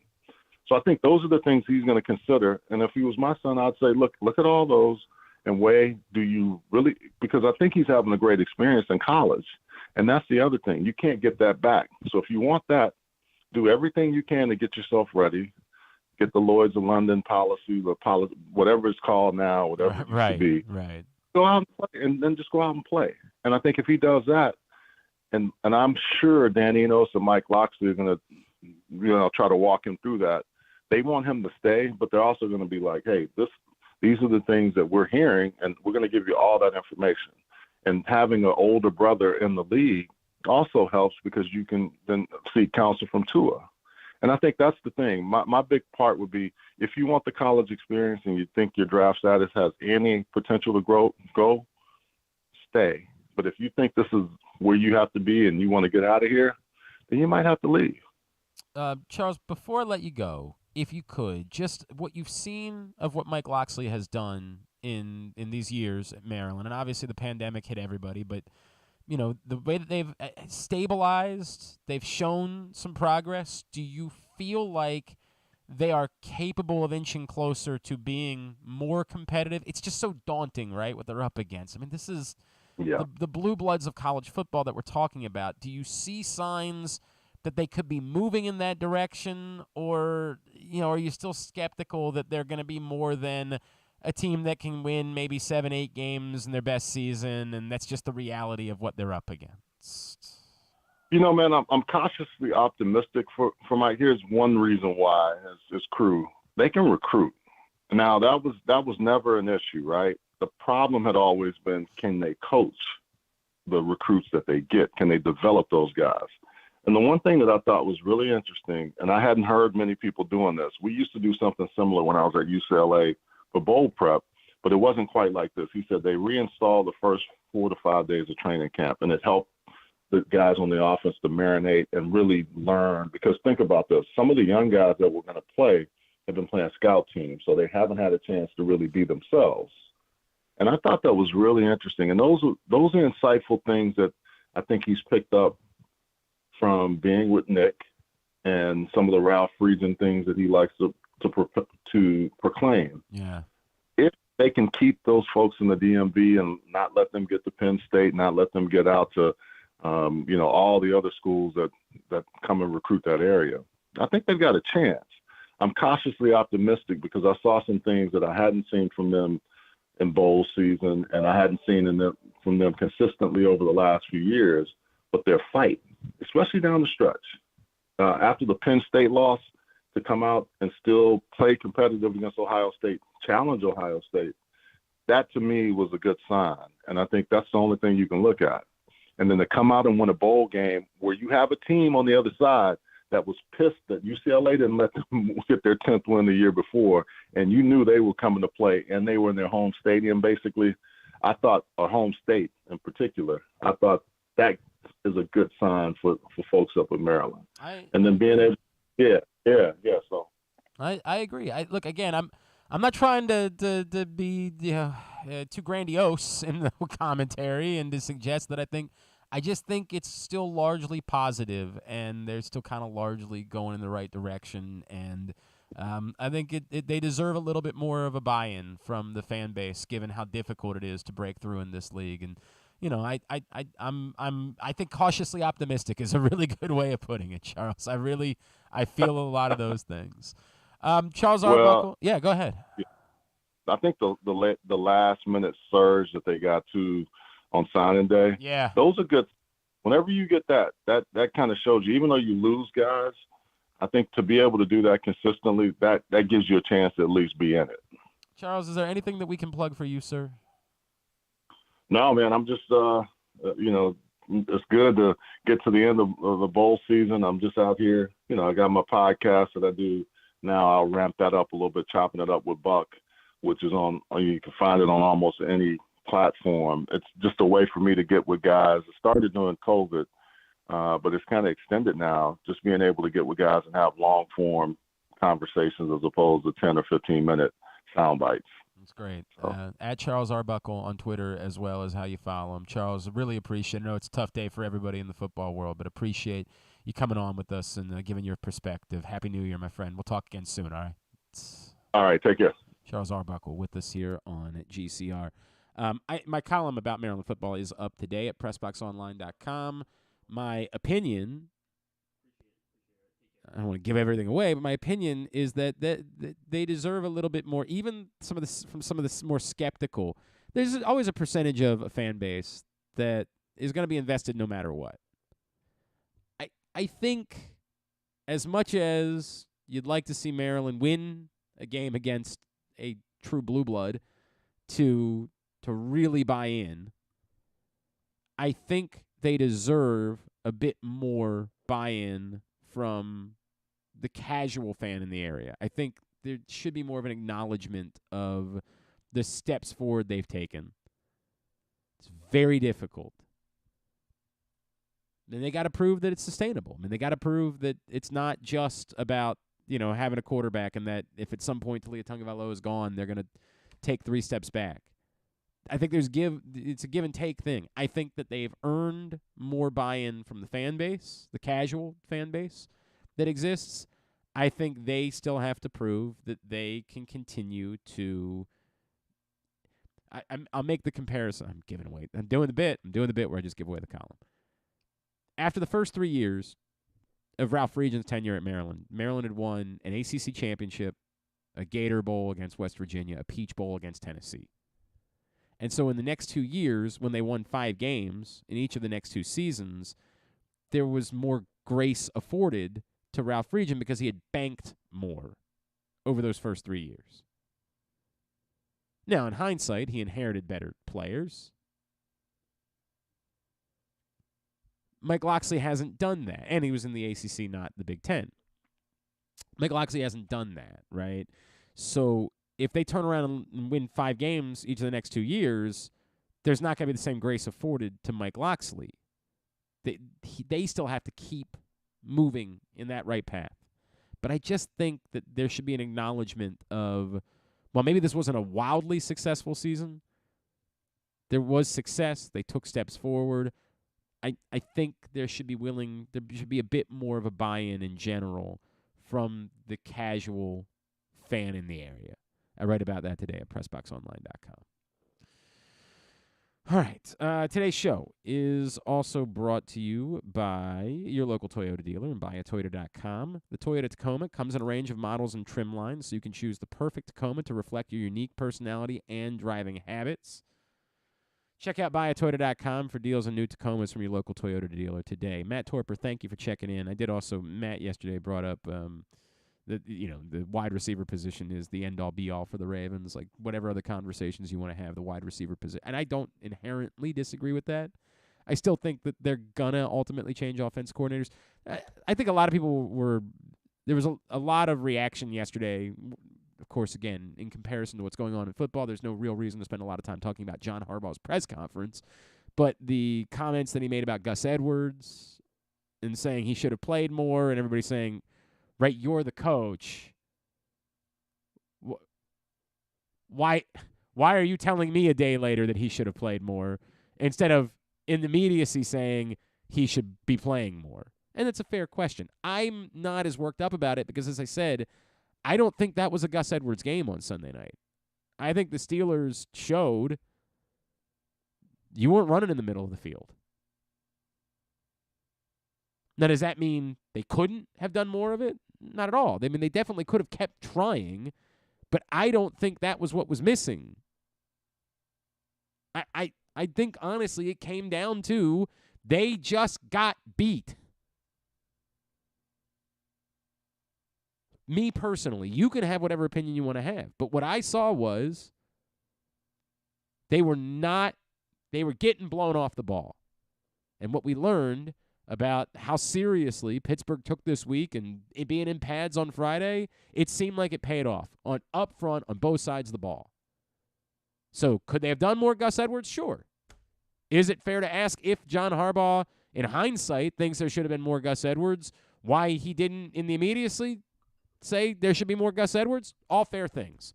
Personally, I'm not worked up about that because I don't think that would have made a difference. I don't think the problem Sunday night was they didn't run Gus Edwards enough. Could they have? Yes. Do I think it would have made much of a difference? Not from what I saw. It didn't look like a day where they were going to have great success running in the middle of the field because it looked like they were getting blown up in the middle of the field. I think sometimes the players determine things. And on Sunday, to me, it felt like the players determined that outcome. Now, you want to beat up the preparation during the course of the week? Let's have that conversation. Were the Steelers more prepared during the course of the week than the Ravens were? That's a fair debate. And you want to blame the coaching staff for that? I'll listen to you because I do think that's fair. But the Gus Edwards thing specifically is just not something that I'm all that worked up about because I don't think uniquely that was the difference in the football game on Sunday. I get why you guys are alarmed by the way that John Harbaugh said it. I understand that. The response would be, well, why didn't you do something about it? Why didn't you step in and say, hey, on this drive, how about a little bit more Gus? Now, part of the problem is they just didn't have the ball much in the second half. We got to acknowledge that, too. They didn't run a lot of plays. They didn't have a lot of opportunity. That's what it is. Pales in comparison. All right. UMBC basketball is back at home this week. Opportunity for you to experience game day at the Peak, Chesapeake Employers Insurance Arena. You can go to UMBCretrievers.com right now to get your tickets. The UMBC men host Albany on Thursday night at 7 o'clock. The women host Bryant on Saturday night at 7 o'clock. Tickets available for both games right now, UMBCretrievers.com. And we'll talk some college basketball next with our friend Patrick Stevens. It's Glenn Clark Radio.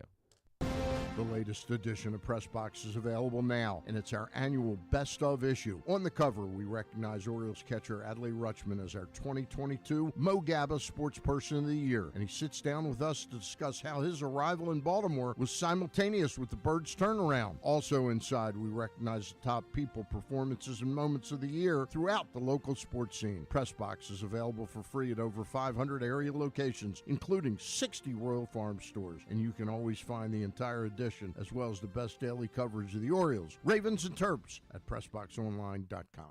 Looking for some excitement in the new year? Laurel Park has plenty of live horse racing events to spice things up this January. The much-anticipated winter meet kicks off on January 1st, plus we've got special MLK holiday racing on Monday, January 16th, and the Winter Carnival Stakes on Saturday, January 21st. Winter may be cold, but the racing at Laurel Park is hot. Learn more about upcoming January events by visiting laurelpark.com. Come experience Maryland's #1 sportsbook this NFL season at the FanDuel Sportsbook at Live Casino and Hotel, the ultimate place for any sports enthusiast. Take advantage of our 24/7 kiosks, massive video screens, and watch all the action from the best seat in the house. With more money paid out than anyone around, make every moment more at the new FanDuel Sportsbook at Live Casino and Hotel in Hanover, Maryland. Please play responsibly. Gambling problem? Please call 1-800-GAMBLER or visit mdgamblinghelp.org. The weather outside is really unpleasant, so it's time to warm up with some comfort classics this winter at your neighborhood Glory Days Grill. Try the Twisted Ribs and Wings combo. It's 2 full pounds of meat, the mac and cheese bites, Mr. Richards meatloaf, the citrus salmon, the winter spinach salad, and for dessert, here's internet radio personality Griffin Bass to tell you about the bourbon butter cake. Oh my God, it's so good. Pair it with a blood orange bourbon cider or a devil's backbone cranberry smash. Place your order now at glorydaysgrill.com. Glory Days Grill. Great food, good sports. That first sip. That first bite. Start your day off right with a delicious breakfast at Royal Farms. Choose from a fantastic selection of fresh Royal Farms breakfast sandwiches and top it off with a rich hot cup of the freshest coffee in the world. At Royal Farms, breakfast is available day and night. It's the freshest breakfast in the world. Real fresh, real fast. Royal Farms. Stan the Fan here, welcoming back one of my favorite sponsors, the Costas Inn. And everybody around Baltimore knows the Costas Inn is a great place to go and grab crabs, steaks, salads, soups, whatever's on your mind to eat in person. But did you know that the Costas Inn has upped their game? They are now one of the premier takeout places in Baltimore. Give them a call now to order your food, 410-477-1975. That's the Costas Inn over 4100 North Point Boulevard. Tune in to Simply the Bets every Tuesday and Weekend at Bookies every other Thursday at 11:40 a.m. And if you really have nothing better to do, keep listening to this show too. All right, back in here on GCR. Still time for you to take advantage of offers like $100 in free bets from Barstool after placing your first $10 bet, or up to $1,500 in risk-free bets from Caesars. PressBoxOnline.com/offers is the website for you to find out more. If you missed it earlier, we announced that tonight's scheduled Tyus Bowser show has been postponed to next Tuesday, January 10th. Again, next Tuesday, January 10th, will be the next Tyus Bowser show. It will still be at Guilford Hall Brewery, 1611 Guilford Avenue in Station North. We're just going to move it back out of respect to Damar Hamlin and sort of the unknown in the world of football at the moment. We're just choosing to wait 1 week for the Tyus Bowser show. So please, not tonight, but next Tuesday, January 10th, we will see you at Guilford Hall Brewery for the Tyus Bowser show, and appreciate all parties involved working with us, as it just felt like that was the most appropriate thing to do given the circumstances. All right, again, knowing that everything in the world of sports pales in comparison to what's going on in Buffalo, we will continue to have some sports conversation this morning. Every Tuesday, we talk some college hoops with our friend Patrick Stevens, of course, from the Washington Post, and at Discourse, D1S Course on Twitter. How you following? Patrick, good morning. Happy New Year, my friend. Thank you for taking the time for us, as always. Thanks for having me. I want to start. You and I got to see a ranked basketball team on Saturday, and what, after starting off very ugly, turned out to be a really entertaining basketball game between Towson and the College of Charleston. I wonder what we learned from. Obviously Charleston's really good. Towson ends up battling them quite well in the second half, rallying from a big deficit as they try to get, healthy again. Is there any world in which that game ends up being sort of more of a positive for Towson than a negative, losing a home conference game? Yeah, I think at the very least they can walk away from that game feeling like they played better than they had the previous two games against Northern Iowa and Bryant. No shame in losing a one-possession game in overtime against one of the other really, really good teams in the league. And if you're Towson, you have to walk away from that feeling like you did a fair number of decent things after you got yourself in an early hole. What was it, 11-0 out of the shoot or whatever it was. And so you look at the fact that in the second half, Nicholas Timberlake played a lot better. Cam Holden played a lot better. They got a decent showing from Christian Mayo off the bench, which was a really significant development, I think, for Towson. At the same time, you kind of felt like you were looking at an alternate version of Towson and Charleston, a team that was deep like Towson thought it was going to be, a team that crashes the glass, a team that probably has a few too many turnovers. If you're Towson, you got to feel like you get in a game with Charleston and they commit 24 turnovers. You got to find a way to win that. But let's face it, for Towson, it's still going to be defined by what they hope is 3 days in March. And Charleston's probably the sort of team that they're going to see not just toward the end of the regular season on February 23rd, but quite possibly in D.C. as well. So if you're Towson, you're staring at a 5-game losing streak, but there's a chance to get well here in the coming weeks. And the reality is that the goal for them has to be get yourself in the top 4 of the league, because those are the teams that don't have to play 4 games in 4 days if they're going to win a title. So if they can get healthy, and that's the big question, there doesn't seem to be any new word on Jason Gibson. Right. And if he doesn't play, let's face it, it's going to be much more of an uphill battle than if they did have him. The fact that they almost beat Charleston without him, it has to be considered a decent sign. Now, how good is Charleston? It's a great story that they're in the top 25 this week. I guess the question is, really, are they a team that is going to have a chance at getting an at-large berth in the NCAA tournament? Or, like, what are we looking at when it comes to Charleston? Well, you look at them, they've got a victory over Virginia Tech that stands out. And they've got a couple other decent victories that might help them. Kent State, Richmond, what have you. I think the at-large path for Charleston is still one that doesn't have a whole lot of wiggle room in there. Right. I mean, you look and there's a lot of landmines in the CAA, and their profile, even if they simply win out, is going to get worse from having to play. They have to play Monmouth, and they've got to play Hampton, and they've got to play William and Mary, and there's teams that are just going to drag them down. Elon a couple times, and so their numbers, whatever they are right now, are not going to get better. So if you're or at least not significantly better. So could Charleston in a random world where they're 32-2 and lose in a CAA title game, get an at-large berth? Yes, I think that's possible. But there are a lot of landmines between now and then, and there are a lot of games they simply cannot afford to lose if that's going to be a realistic hope. Yeah, you're painting the picture where they legitimately have to go unbeaten in the CAA, and that is almost impossible. As good as they are, it's just extraordinarily difficult for any team to do something like that.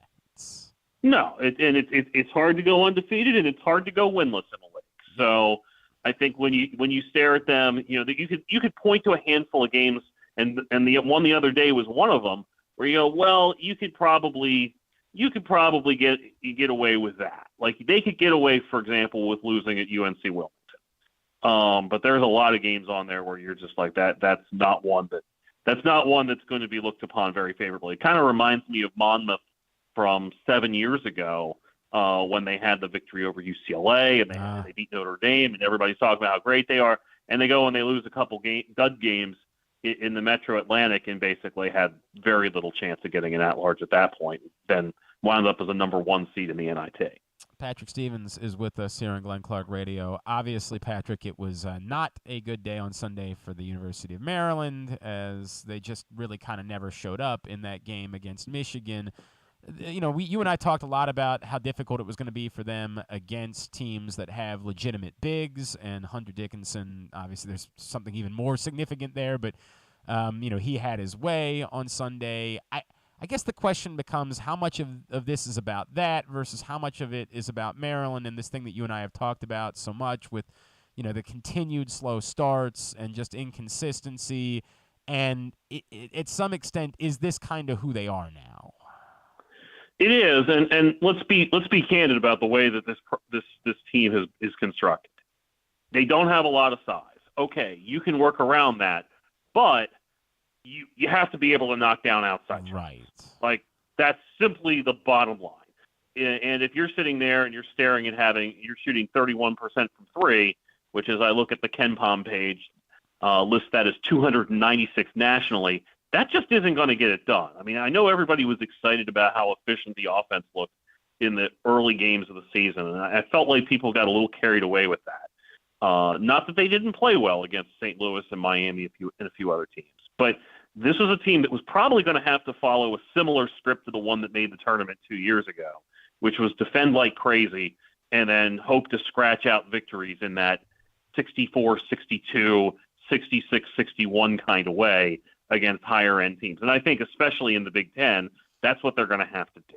And so part of the formula for that is you can't have games like they had the other night where you look up and you're 5 of 25 from three-point range and Don Carey's 0 of 8.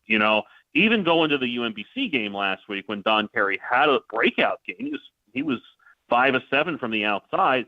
Everybody else was 1 of 17. Right. And so Kevin Willard keeps saying it's a good three-point shooting team, and he says, I know no one believes me.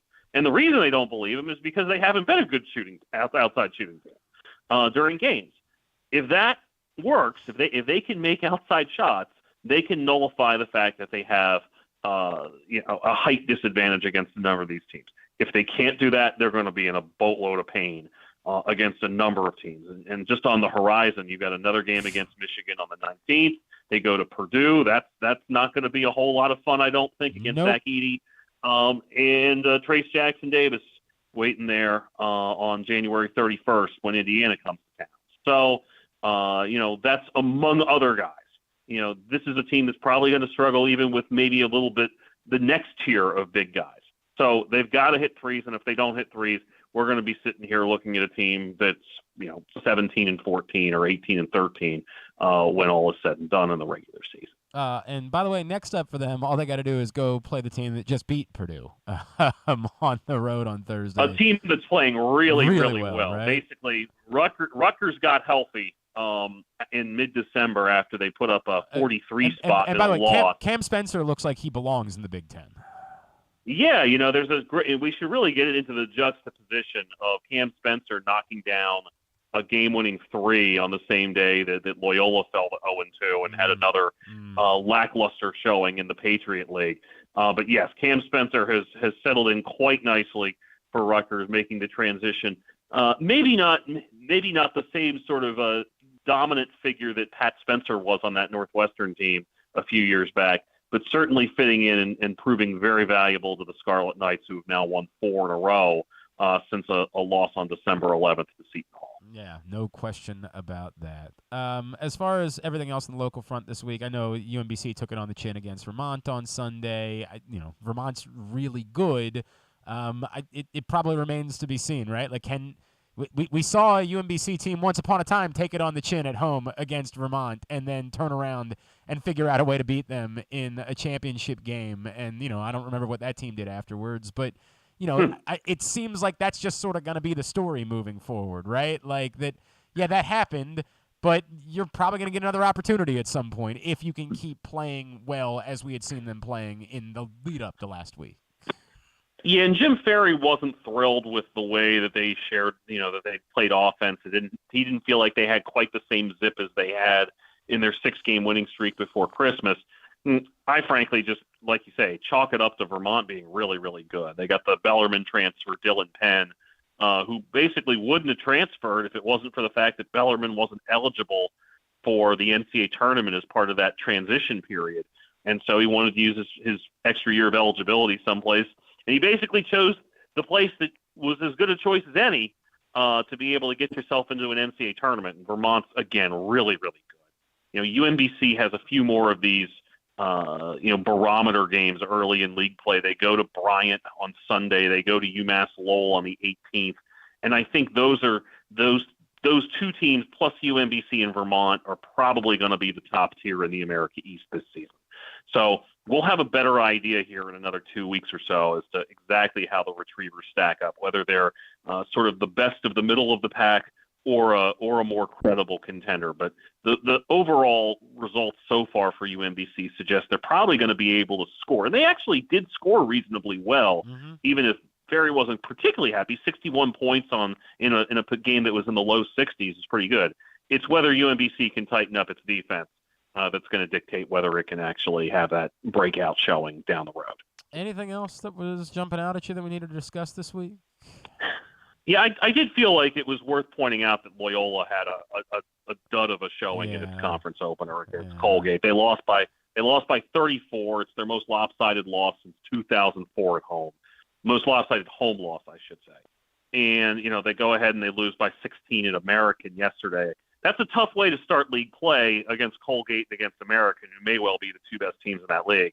But Loyola really is struggling at this point, and it is getting increasingly hard to see how that particular team is going to be able to engineer a turnaround, at least this season anyway. Obviously, we talked about Cam Spencer being at Rutgers and not at Loyola, and they've had some injuries too, but that is a team that is scuffling right now. And needs to find a way to figure things out in a hurry. They do get Army at home on Thursday, the chance to kind of turn things around. But, Loyola has now lost 6 of its last 7, and the only victory in there was against Goucher. So really a team in need of a spark here as we get further into January. There's no doubt about that. All right, it's time to play our game. Can Patrick Stevens name the MLB teams that this particular player has played for? And I'll be honest with you, sir, I would have bet the under on this number. I did not know that this man was a 6-time All-Star in his career and 6 times finished in the top 10 of MVP voting. I would have undersold him a little bit. 4 teams for Lance Berkman. Lance Berkman was definitely an Astro. So you've knocked out the overwhelming majority of his career. He was a Cardinal, correct? Yep, he did have 2 seasons. So now you have half-year stops. Am I thinking Texas for one of them? Texas at the end in 2013. And I had forgotten about this as well. In 2010, he was traded from the Astros somewhere, and I can't believe that I had forgotten about it. Was he a Yankee at the tail end? That's the one. There you go, 4 for 4. This is what I always – I lay this out there, and I'm like, maybe I should have an easier one to follow it up with, and I never need the easier one. Do you want a trickier one to follow it up with?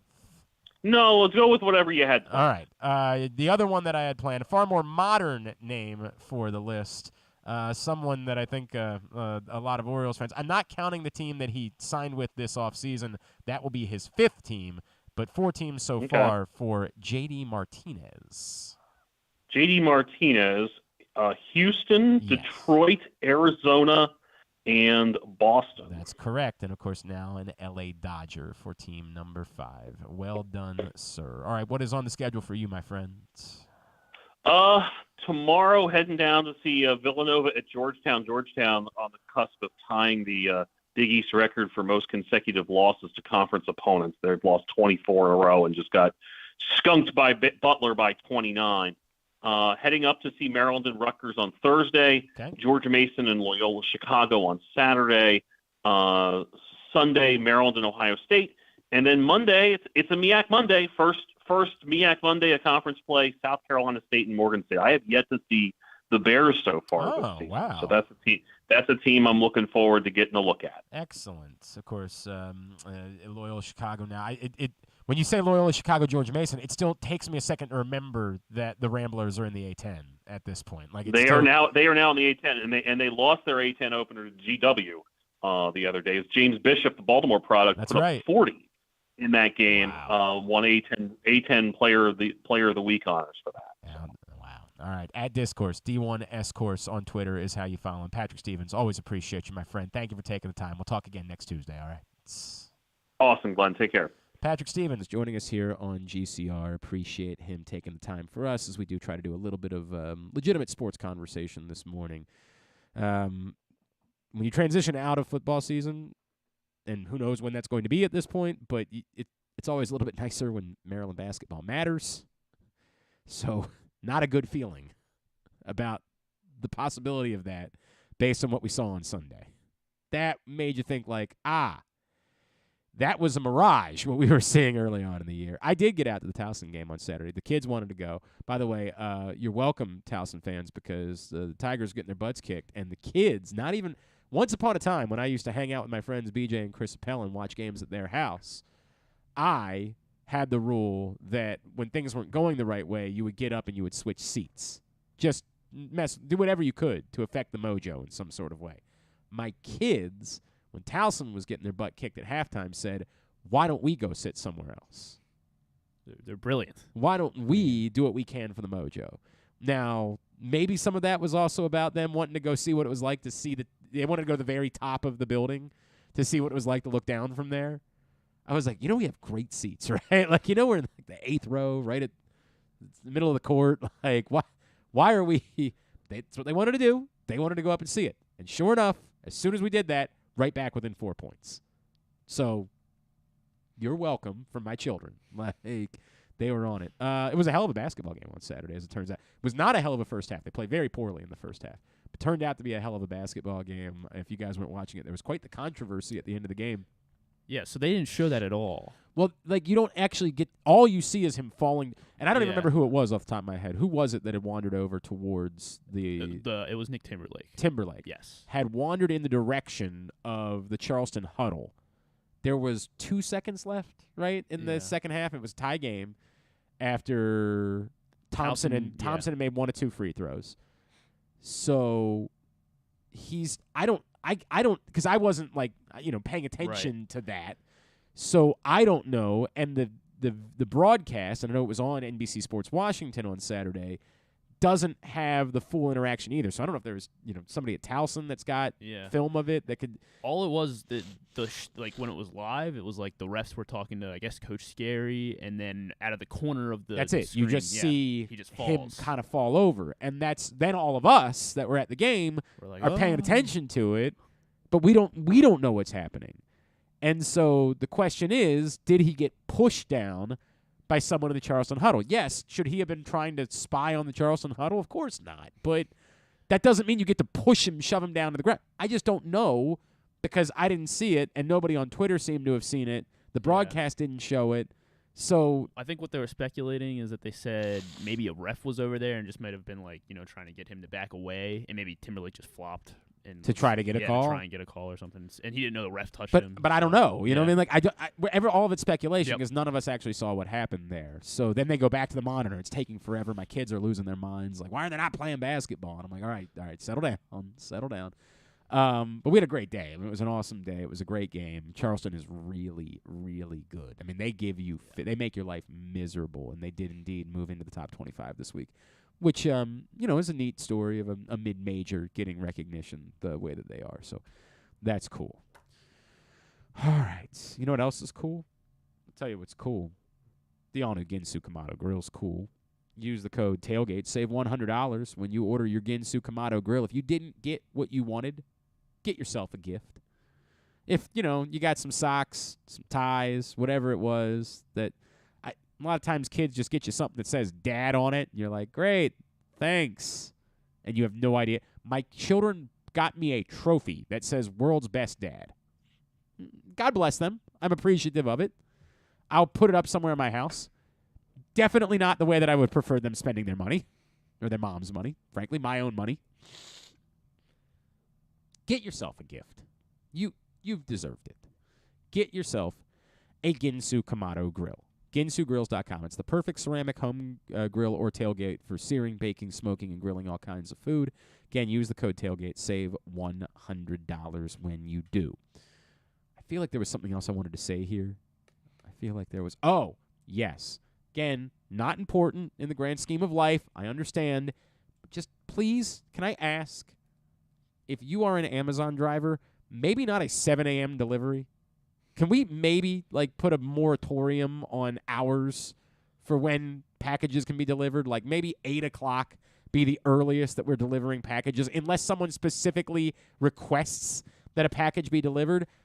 Secondarily, if you are, could I ask that you don't drive a truck whose backup sound sounds exactly like an alarm clock? Could I maybe ask for that? Would that be too much for me to request? 7 a.m. this morning, all of a sudden I hear this. And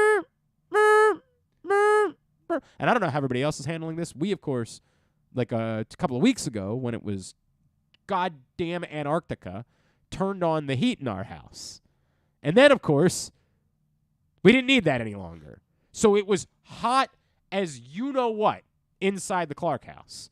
So we, of course, shut off the heat, but it's still kind of trapped inside the house. So it's still warm in the house, so we've been opening the windows. So making everything worse, the windows open, and I'm hearing this noise from outside the house. Now, I did order myself a nice package. Griffin and I both perused the East Bay website last week when we found out it was going out of business, and they were 70% off everything, and so I got myself a nice little care package of things. I think I'm just going to start ordering things to your house. Just to piss me off? Yeah, just to... Well, thank you, Griffin. I appreciate it. And make sure it's delivered at 7 a.m. 7 a.m. delivery this morning. I want to make sure you're up. 7 a.m. and this sound.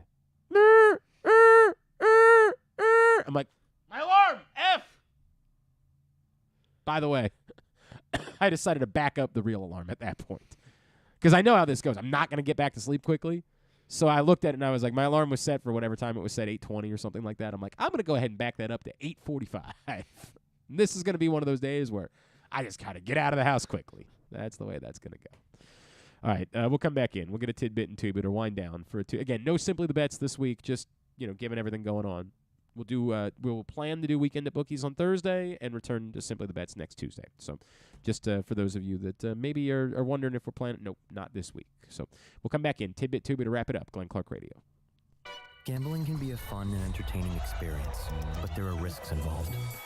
If you're planning on betting on the game at the casino or on your phone or computer, know your limit, stay within it. Set a budget and a time to stop.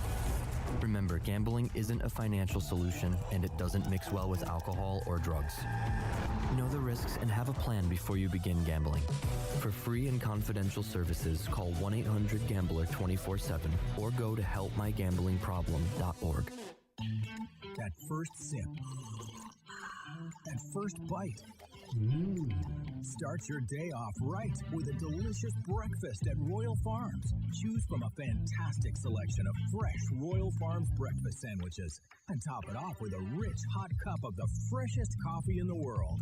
At Royal Farms, breakfast is available day and night. It's the freshest breakfast in the world. Real fresh, real fast. Royal Farms. What's up, everyone? This is Tyus Bowser, and I'm excited to tell you that I'm back for Season 2 of the Tyus Bowser Show in partnership with PressBox and Great Ace Memorabilia. Join us on Tuesday nights throughout the season as I'll be heading all over town with my special guests. And of course, our co-hosts, Glenn and Rita. Or is it Rita and Glenn? What is it? I look forward to meeting you guys and talking a little bit about football and a lot about life. And if you happen to miss the show, you can now catch a replay Friday nights on 105.7 The Fan. Get all of your details for the Tyus Bowser Show right now at PressBoxOnline.com/Bowser. Sports betting has come to Maryland, and we're ready to help you win some money. Tune in for Simply the Bets every Tuesday morning at 11:40. FanDuel Sportsbook GM Leon Twyman and VSiN's Aaron Oster join the guys every week to give you all of the info you need and offer you a few winners. And every other Thursday at 11:40, tune in for Weekend at Bookies as Andrew Stecca and Alloy Sports' Brad Kronthal help make you some money for the weekend. So come win some money with us on Simply the Bets every Tuesday and Weekend at Bookies every other Thursday. Brought to you by the FanDuel Sportsbook at Live Casino and Hotel Maryland. Listen at PressBoxOnline.com/radio. Watch at YouTube.com/PressBoxOnline. The weather outside is really unpleasant, so it's time to warm up with some comfort classics this winter at your neighborhood Glory Days Grill. Try the Twisted Ribs and Wings combo. It's 2 full pounds of meat, the mac and cheese bites, Mr. Richards meatloaf, the citrus salmon, the winter spinach salad, and for dessert, here's internet radio personality Griffin Bass to tell you about the bourbon butter cake. Oh my God, it's so good. Pair it with a blood orange bourbon cider or a devil's backbone cranberry smash. Place your order now at glorydaysgrill.com. Glory Days Grill. Great food, good sports. Check out Jeremy Kahn's daily picks at PressBoxOnline.com as he tries to find you daily winners. And speaking of winners, here's a man who once won a media curling contest. And I don't think anything else. He's Glenn Clark. So a statement was made by Damar Hamlin's family this morning. It reads, quote, "On behalf of the family, on behalf of our family, we want to express our sincere gratitude for the love and support shown to Damar during this challenging time. We are deeply moved by the prayers, kind words, and donations from fans around the country. We also want to acknowledge the dedicated first responders and healthcare professionals at the University of Cincinnati Medical Center who have provided exceptional care to Damar. We feel so blessed to be part of the Buffalo Bills organization and to have their support. We also want to thank Coach Taylor and the Bengals for everything they've done. Your generosity and compassion mean the world to us. Please keep Damar in your prayers. We will release updates as soon as we have them. Thank you, the Hamlin family." So obviously we don't learn anything there, but a lovely statement that was released by Damar Hamlin's family this morning. And again, the sports world just kind of continues to sit in a holding pattern, and that's the reality. In the immediacy of it, I remember there was some talk. I happened to be listening because I had worked a basketball game last night. I was listening to the Westwood One broadcast at one point, and I remember Kurt Warner saying, like, well, maybe you just sort of send everybody home for the night and try to come back and play tomorrow. But obviously the seriousness of the moment, that was never going to be a possibility. Like that, short of at some point last night, them getting like a video of Damar Hamlin waving and smiling and all of that, and them saying like, okay, he's okay, that wasn't going to be possible. And so, everything's on, as we said at the top of the show, everything's on the table. We're all going to have to be patient, and I use the word grace a lot in the first 30 minutes of today's show. We have to give an amount of grace because of the unprecedented.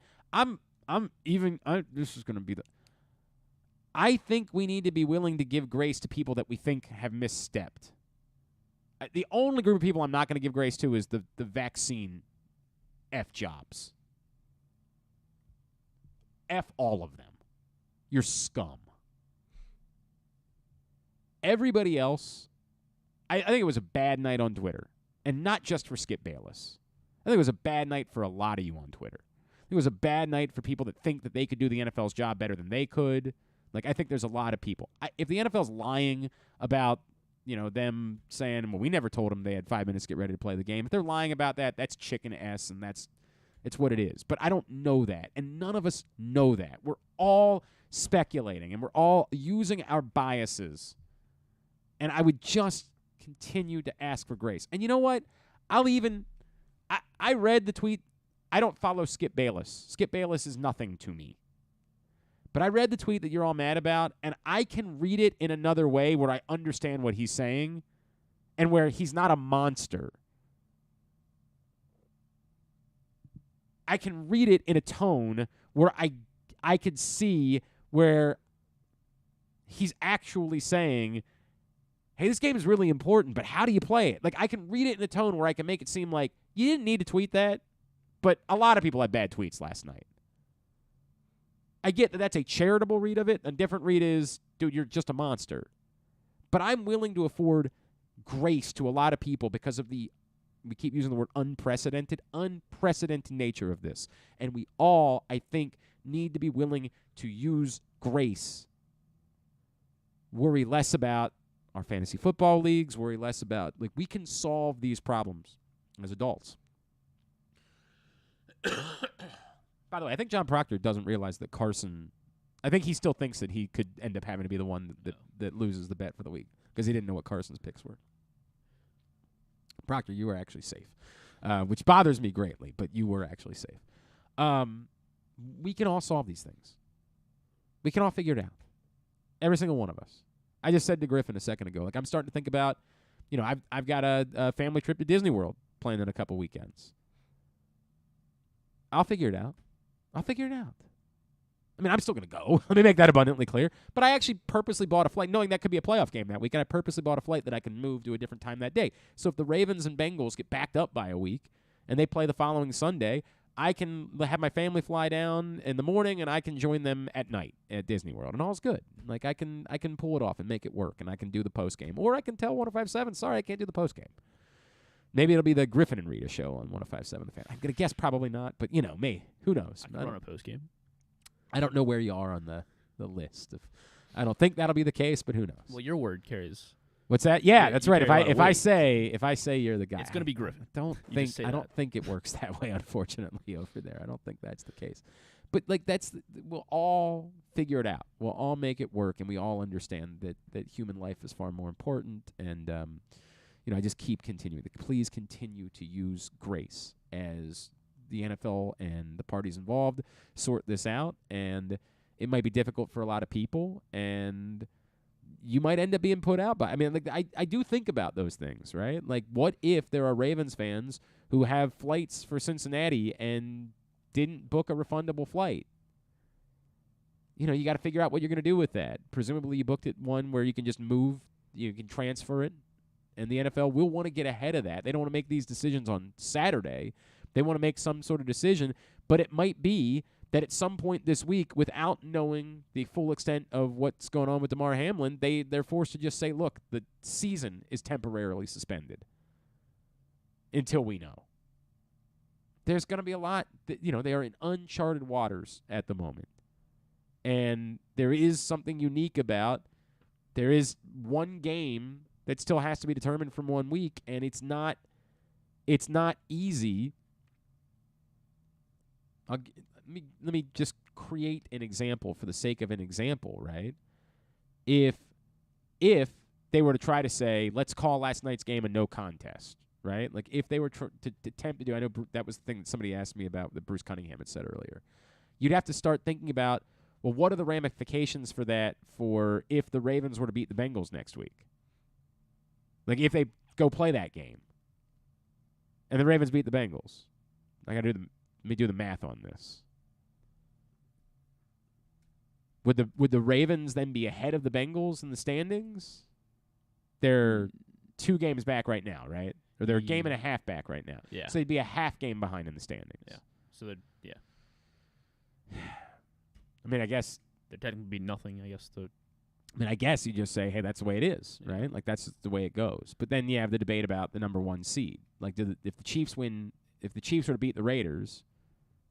I mean, I gotta do all my math at the top. I'm sorry, we're spitballing here again. Please, grace. That's what we're asking for.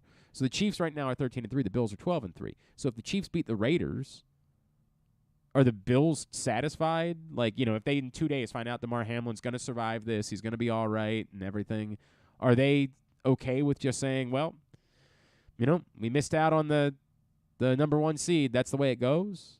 I don't know. I don't know how you handle that. It's grace. Just keep coming back to the word grace. You're going to have to put some effort. And then, the idea of playing on, weird days to maybe try to make this work, right? If they get the word on tomorrow that Damar Hamlin is going to survive and is going to be okay, is there a world in which you can have the Bengals and Bills try to play on, like, Friday night of this week, then move the Bengals and Bills game, so the Ravens-Bengals game and the Bills game to next Wednesday, something like that, and then, ask whoever's playing in the playoffs to play on Tuesday? All of these things are going to have to be on the table. The league is going to have to consider all options, everything.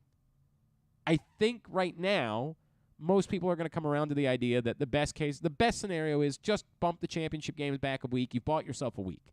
You've bought yourself a week to try to figure this out. And so if you can play the rest of the Bengals-Bills game this weekend, everybody else is off. You have them all. Everybody plays the same week 18 the following week. Or if it's that, everybody plays their normally scheduled game this week and the Bengals and Bills, whatever it is, it would seem like that week can buy you the most flexibility, provided you get good news with Damar Hamlin, and that, of course, still being the central portion of this. Like, that still, has to be determined.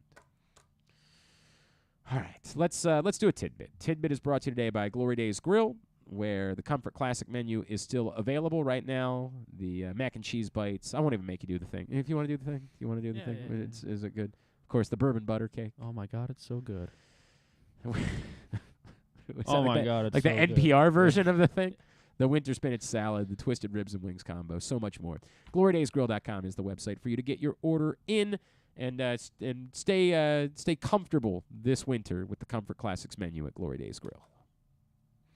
So I saw this one over the weekend. Pretty cool one on Drew Timme. Over his last 7 games has averaged 27.3 points, 9.7 rebounds, 4 assists, and he's been shooting 70% from the field. There's only one other Division I player in the last 5 seasons to average 25 points and 70% shooting over any 7-game stretch in a season. So those numbers one more time. For the actual, I guess, stat here is 25 points, 70% shooting over a 7-game stretch. Last 5 college seasons. Last 5 seasons in college basketball. Yeah. Is Drew Timme and Zion. Yes. Okay. Zion Williamson. And then also Donovan Mitchell dropped 71 last night for the Cavs over the Bulls. Unbelievable. Yeah. So he became the 7th player in NBA history to score 70 in a game. Can you name the other 6? To score 70 points in a game ever. So obviously Wilt. Yes, 6 times.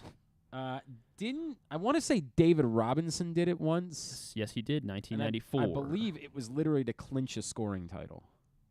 That might be true. That's probably true. Kobe?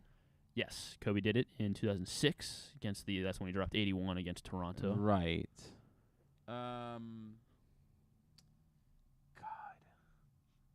Man. Oh, Devin Booker did it. Yep. Devin Booker did it. 2017 against the Celtics, 70 bomb from Devin Booker.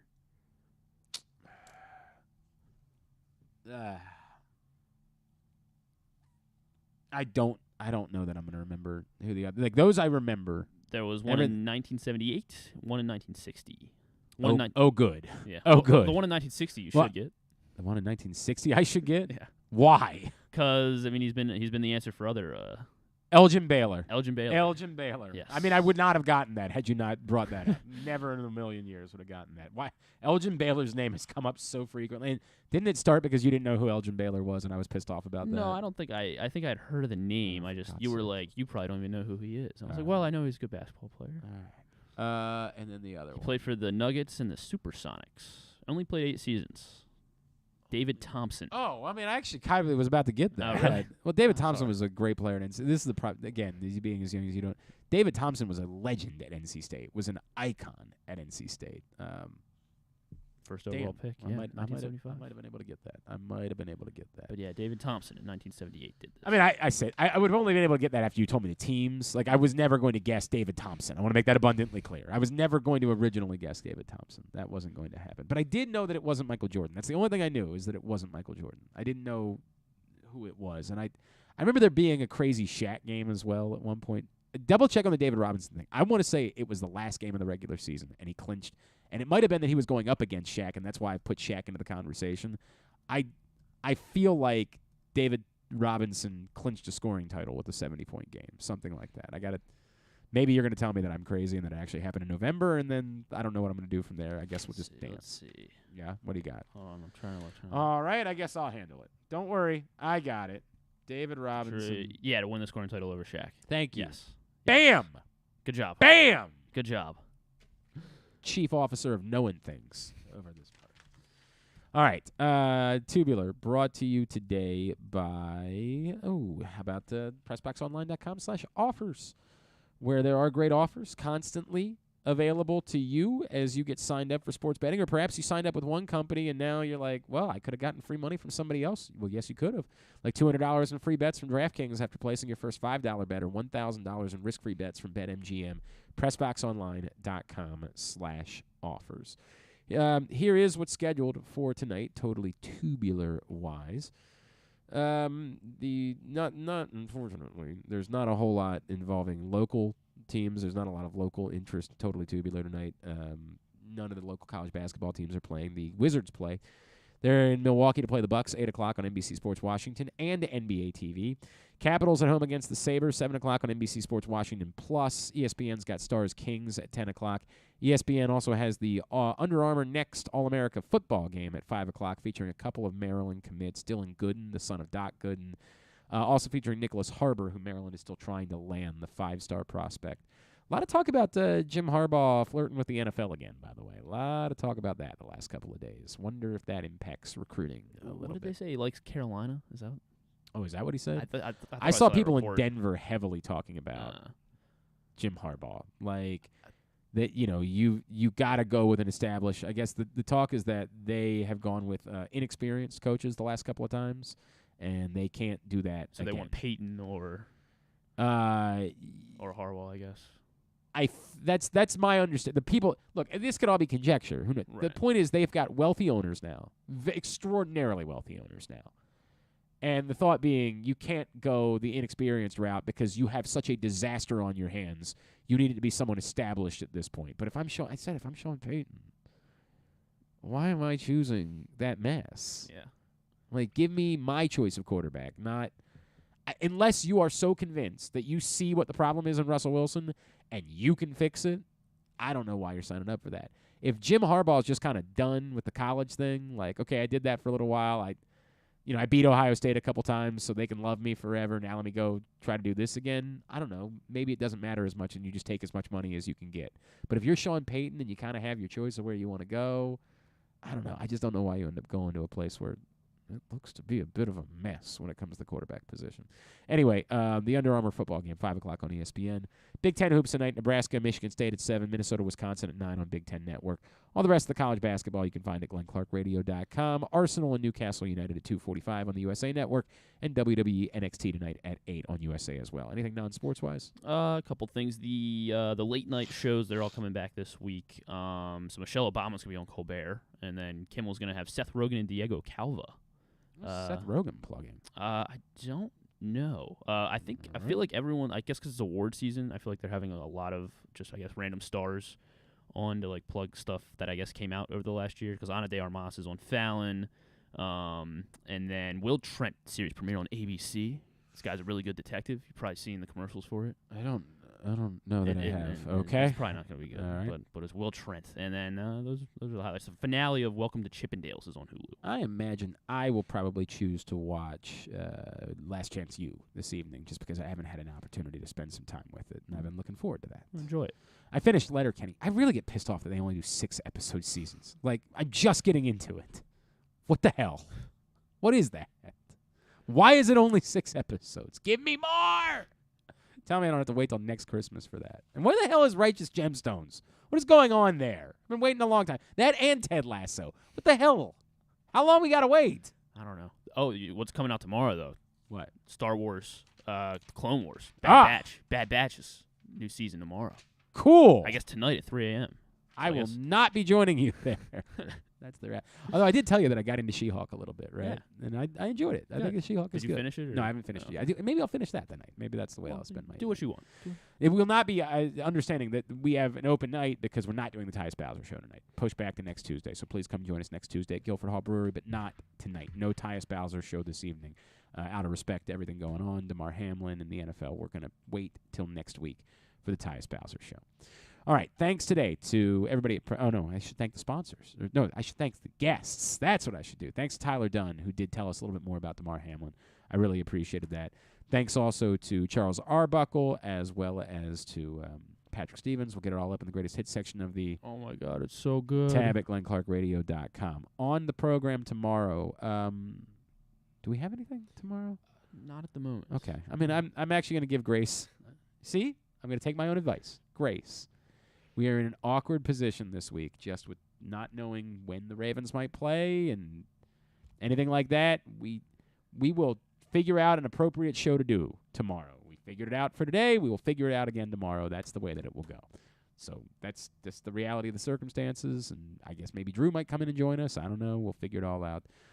Carson was supposed to pay off the bet tomorrow, but I mean, he's definitely going to lose no matter what. Should I just do it with him? I don't know. Let's see where we are. Let's just see where we are. Let's not do anything crazy, all right? Thanks, everybody at PressBox, all of our great sponsors and partners, the Baltimore County Police Department, Problem Gambling, Glory Days Grill. By the way, speaking of problem gambling, I should remind everybody that gambling can be fun, but you need to set a limit and stay within it. And remember that if you or a loved one has a gambling problem, call 1-800-GAMBLER 24/7 or go to helpmygamblingproblem.org for free confidential services. Also, thanks to Glory Days Grill, Royal Farms, Costas Inn, the Maryland Jockey Club, as well as Grade 8's memorabilia, the FanDuel Sportsbook at Live Casino and Hotel Maryland, Maryland Vascular Specialist, the all-new Ginsu Kamado Grill, UMBC Athletics, your local Toyota dealer, buyatoyota.com. Thanks to Griffin at Griffin_Bass. Follow us on Twitter, Instagram, and TikTok at Glenn Clark Radio. Have a great Tuesday evening. Duke sucks.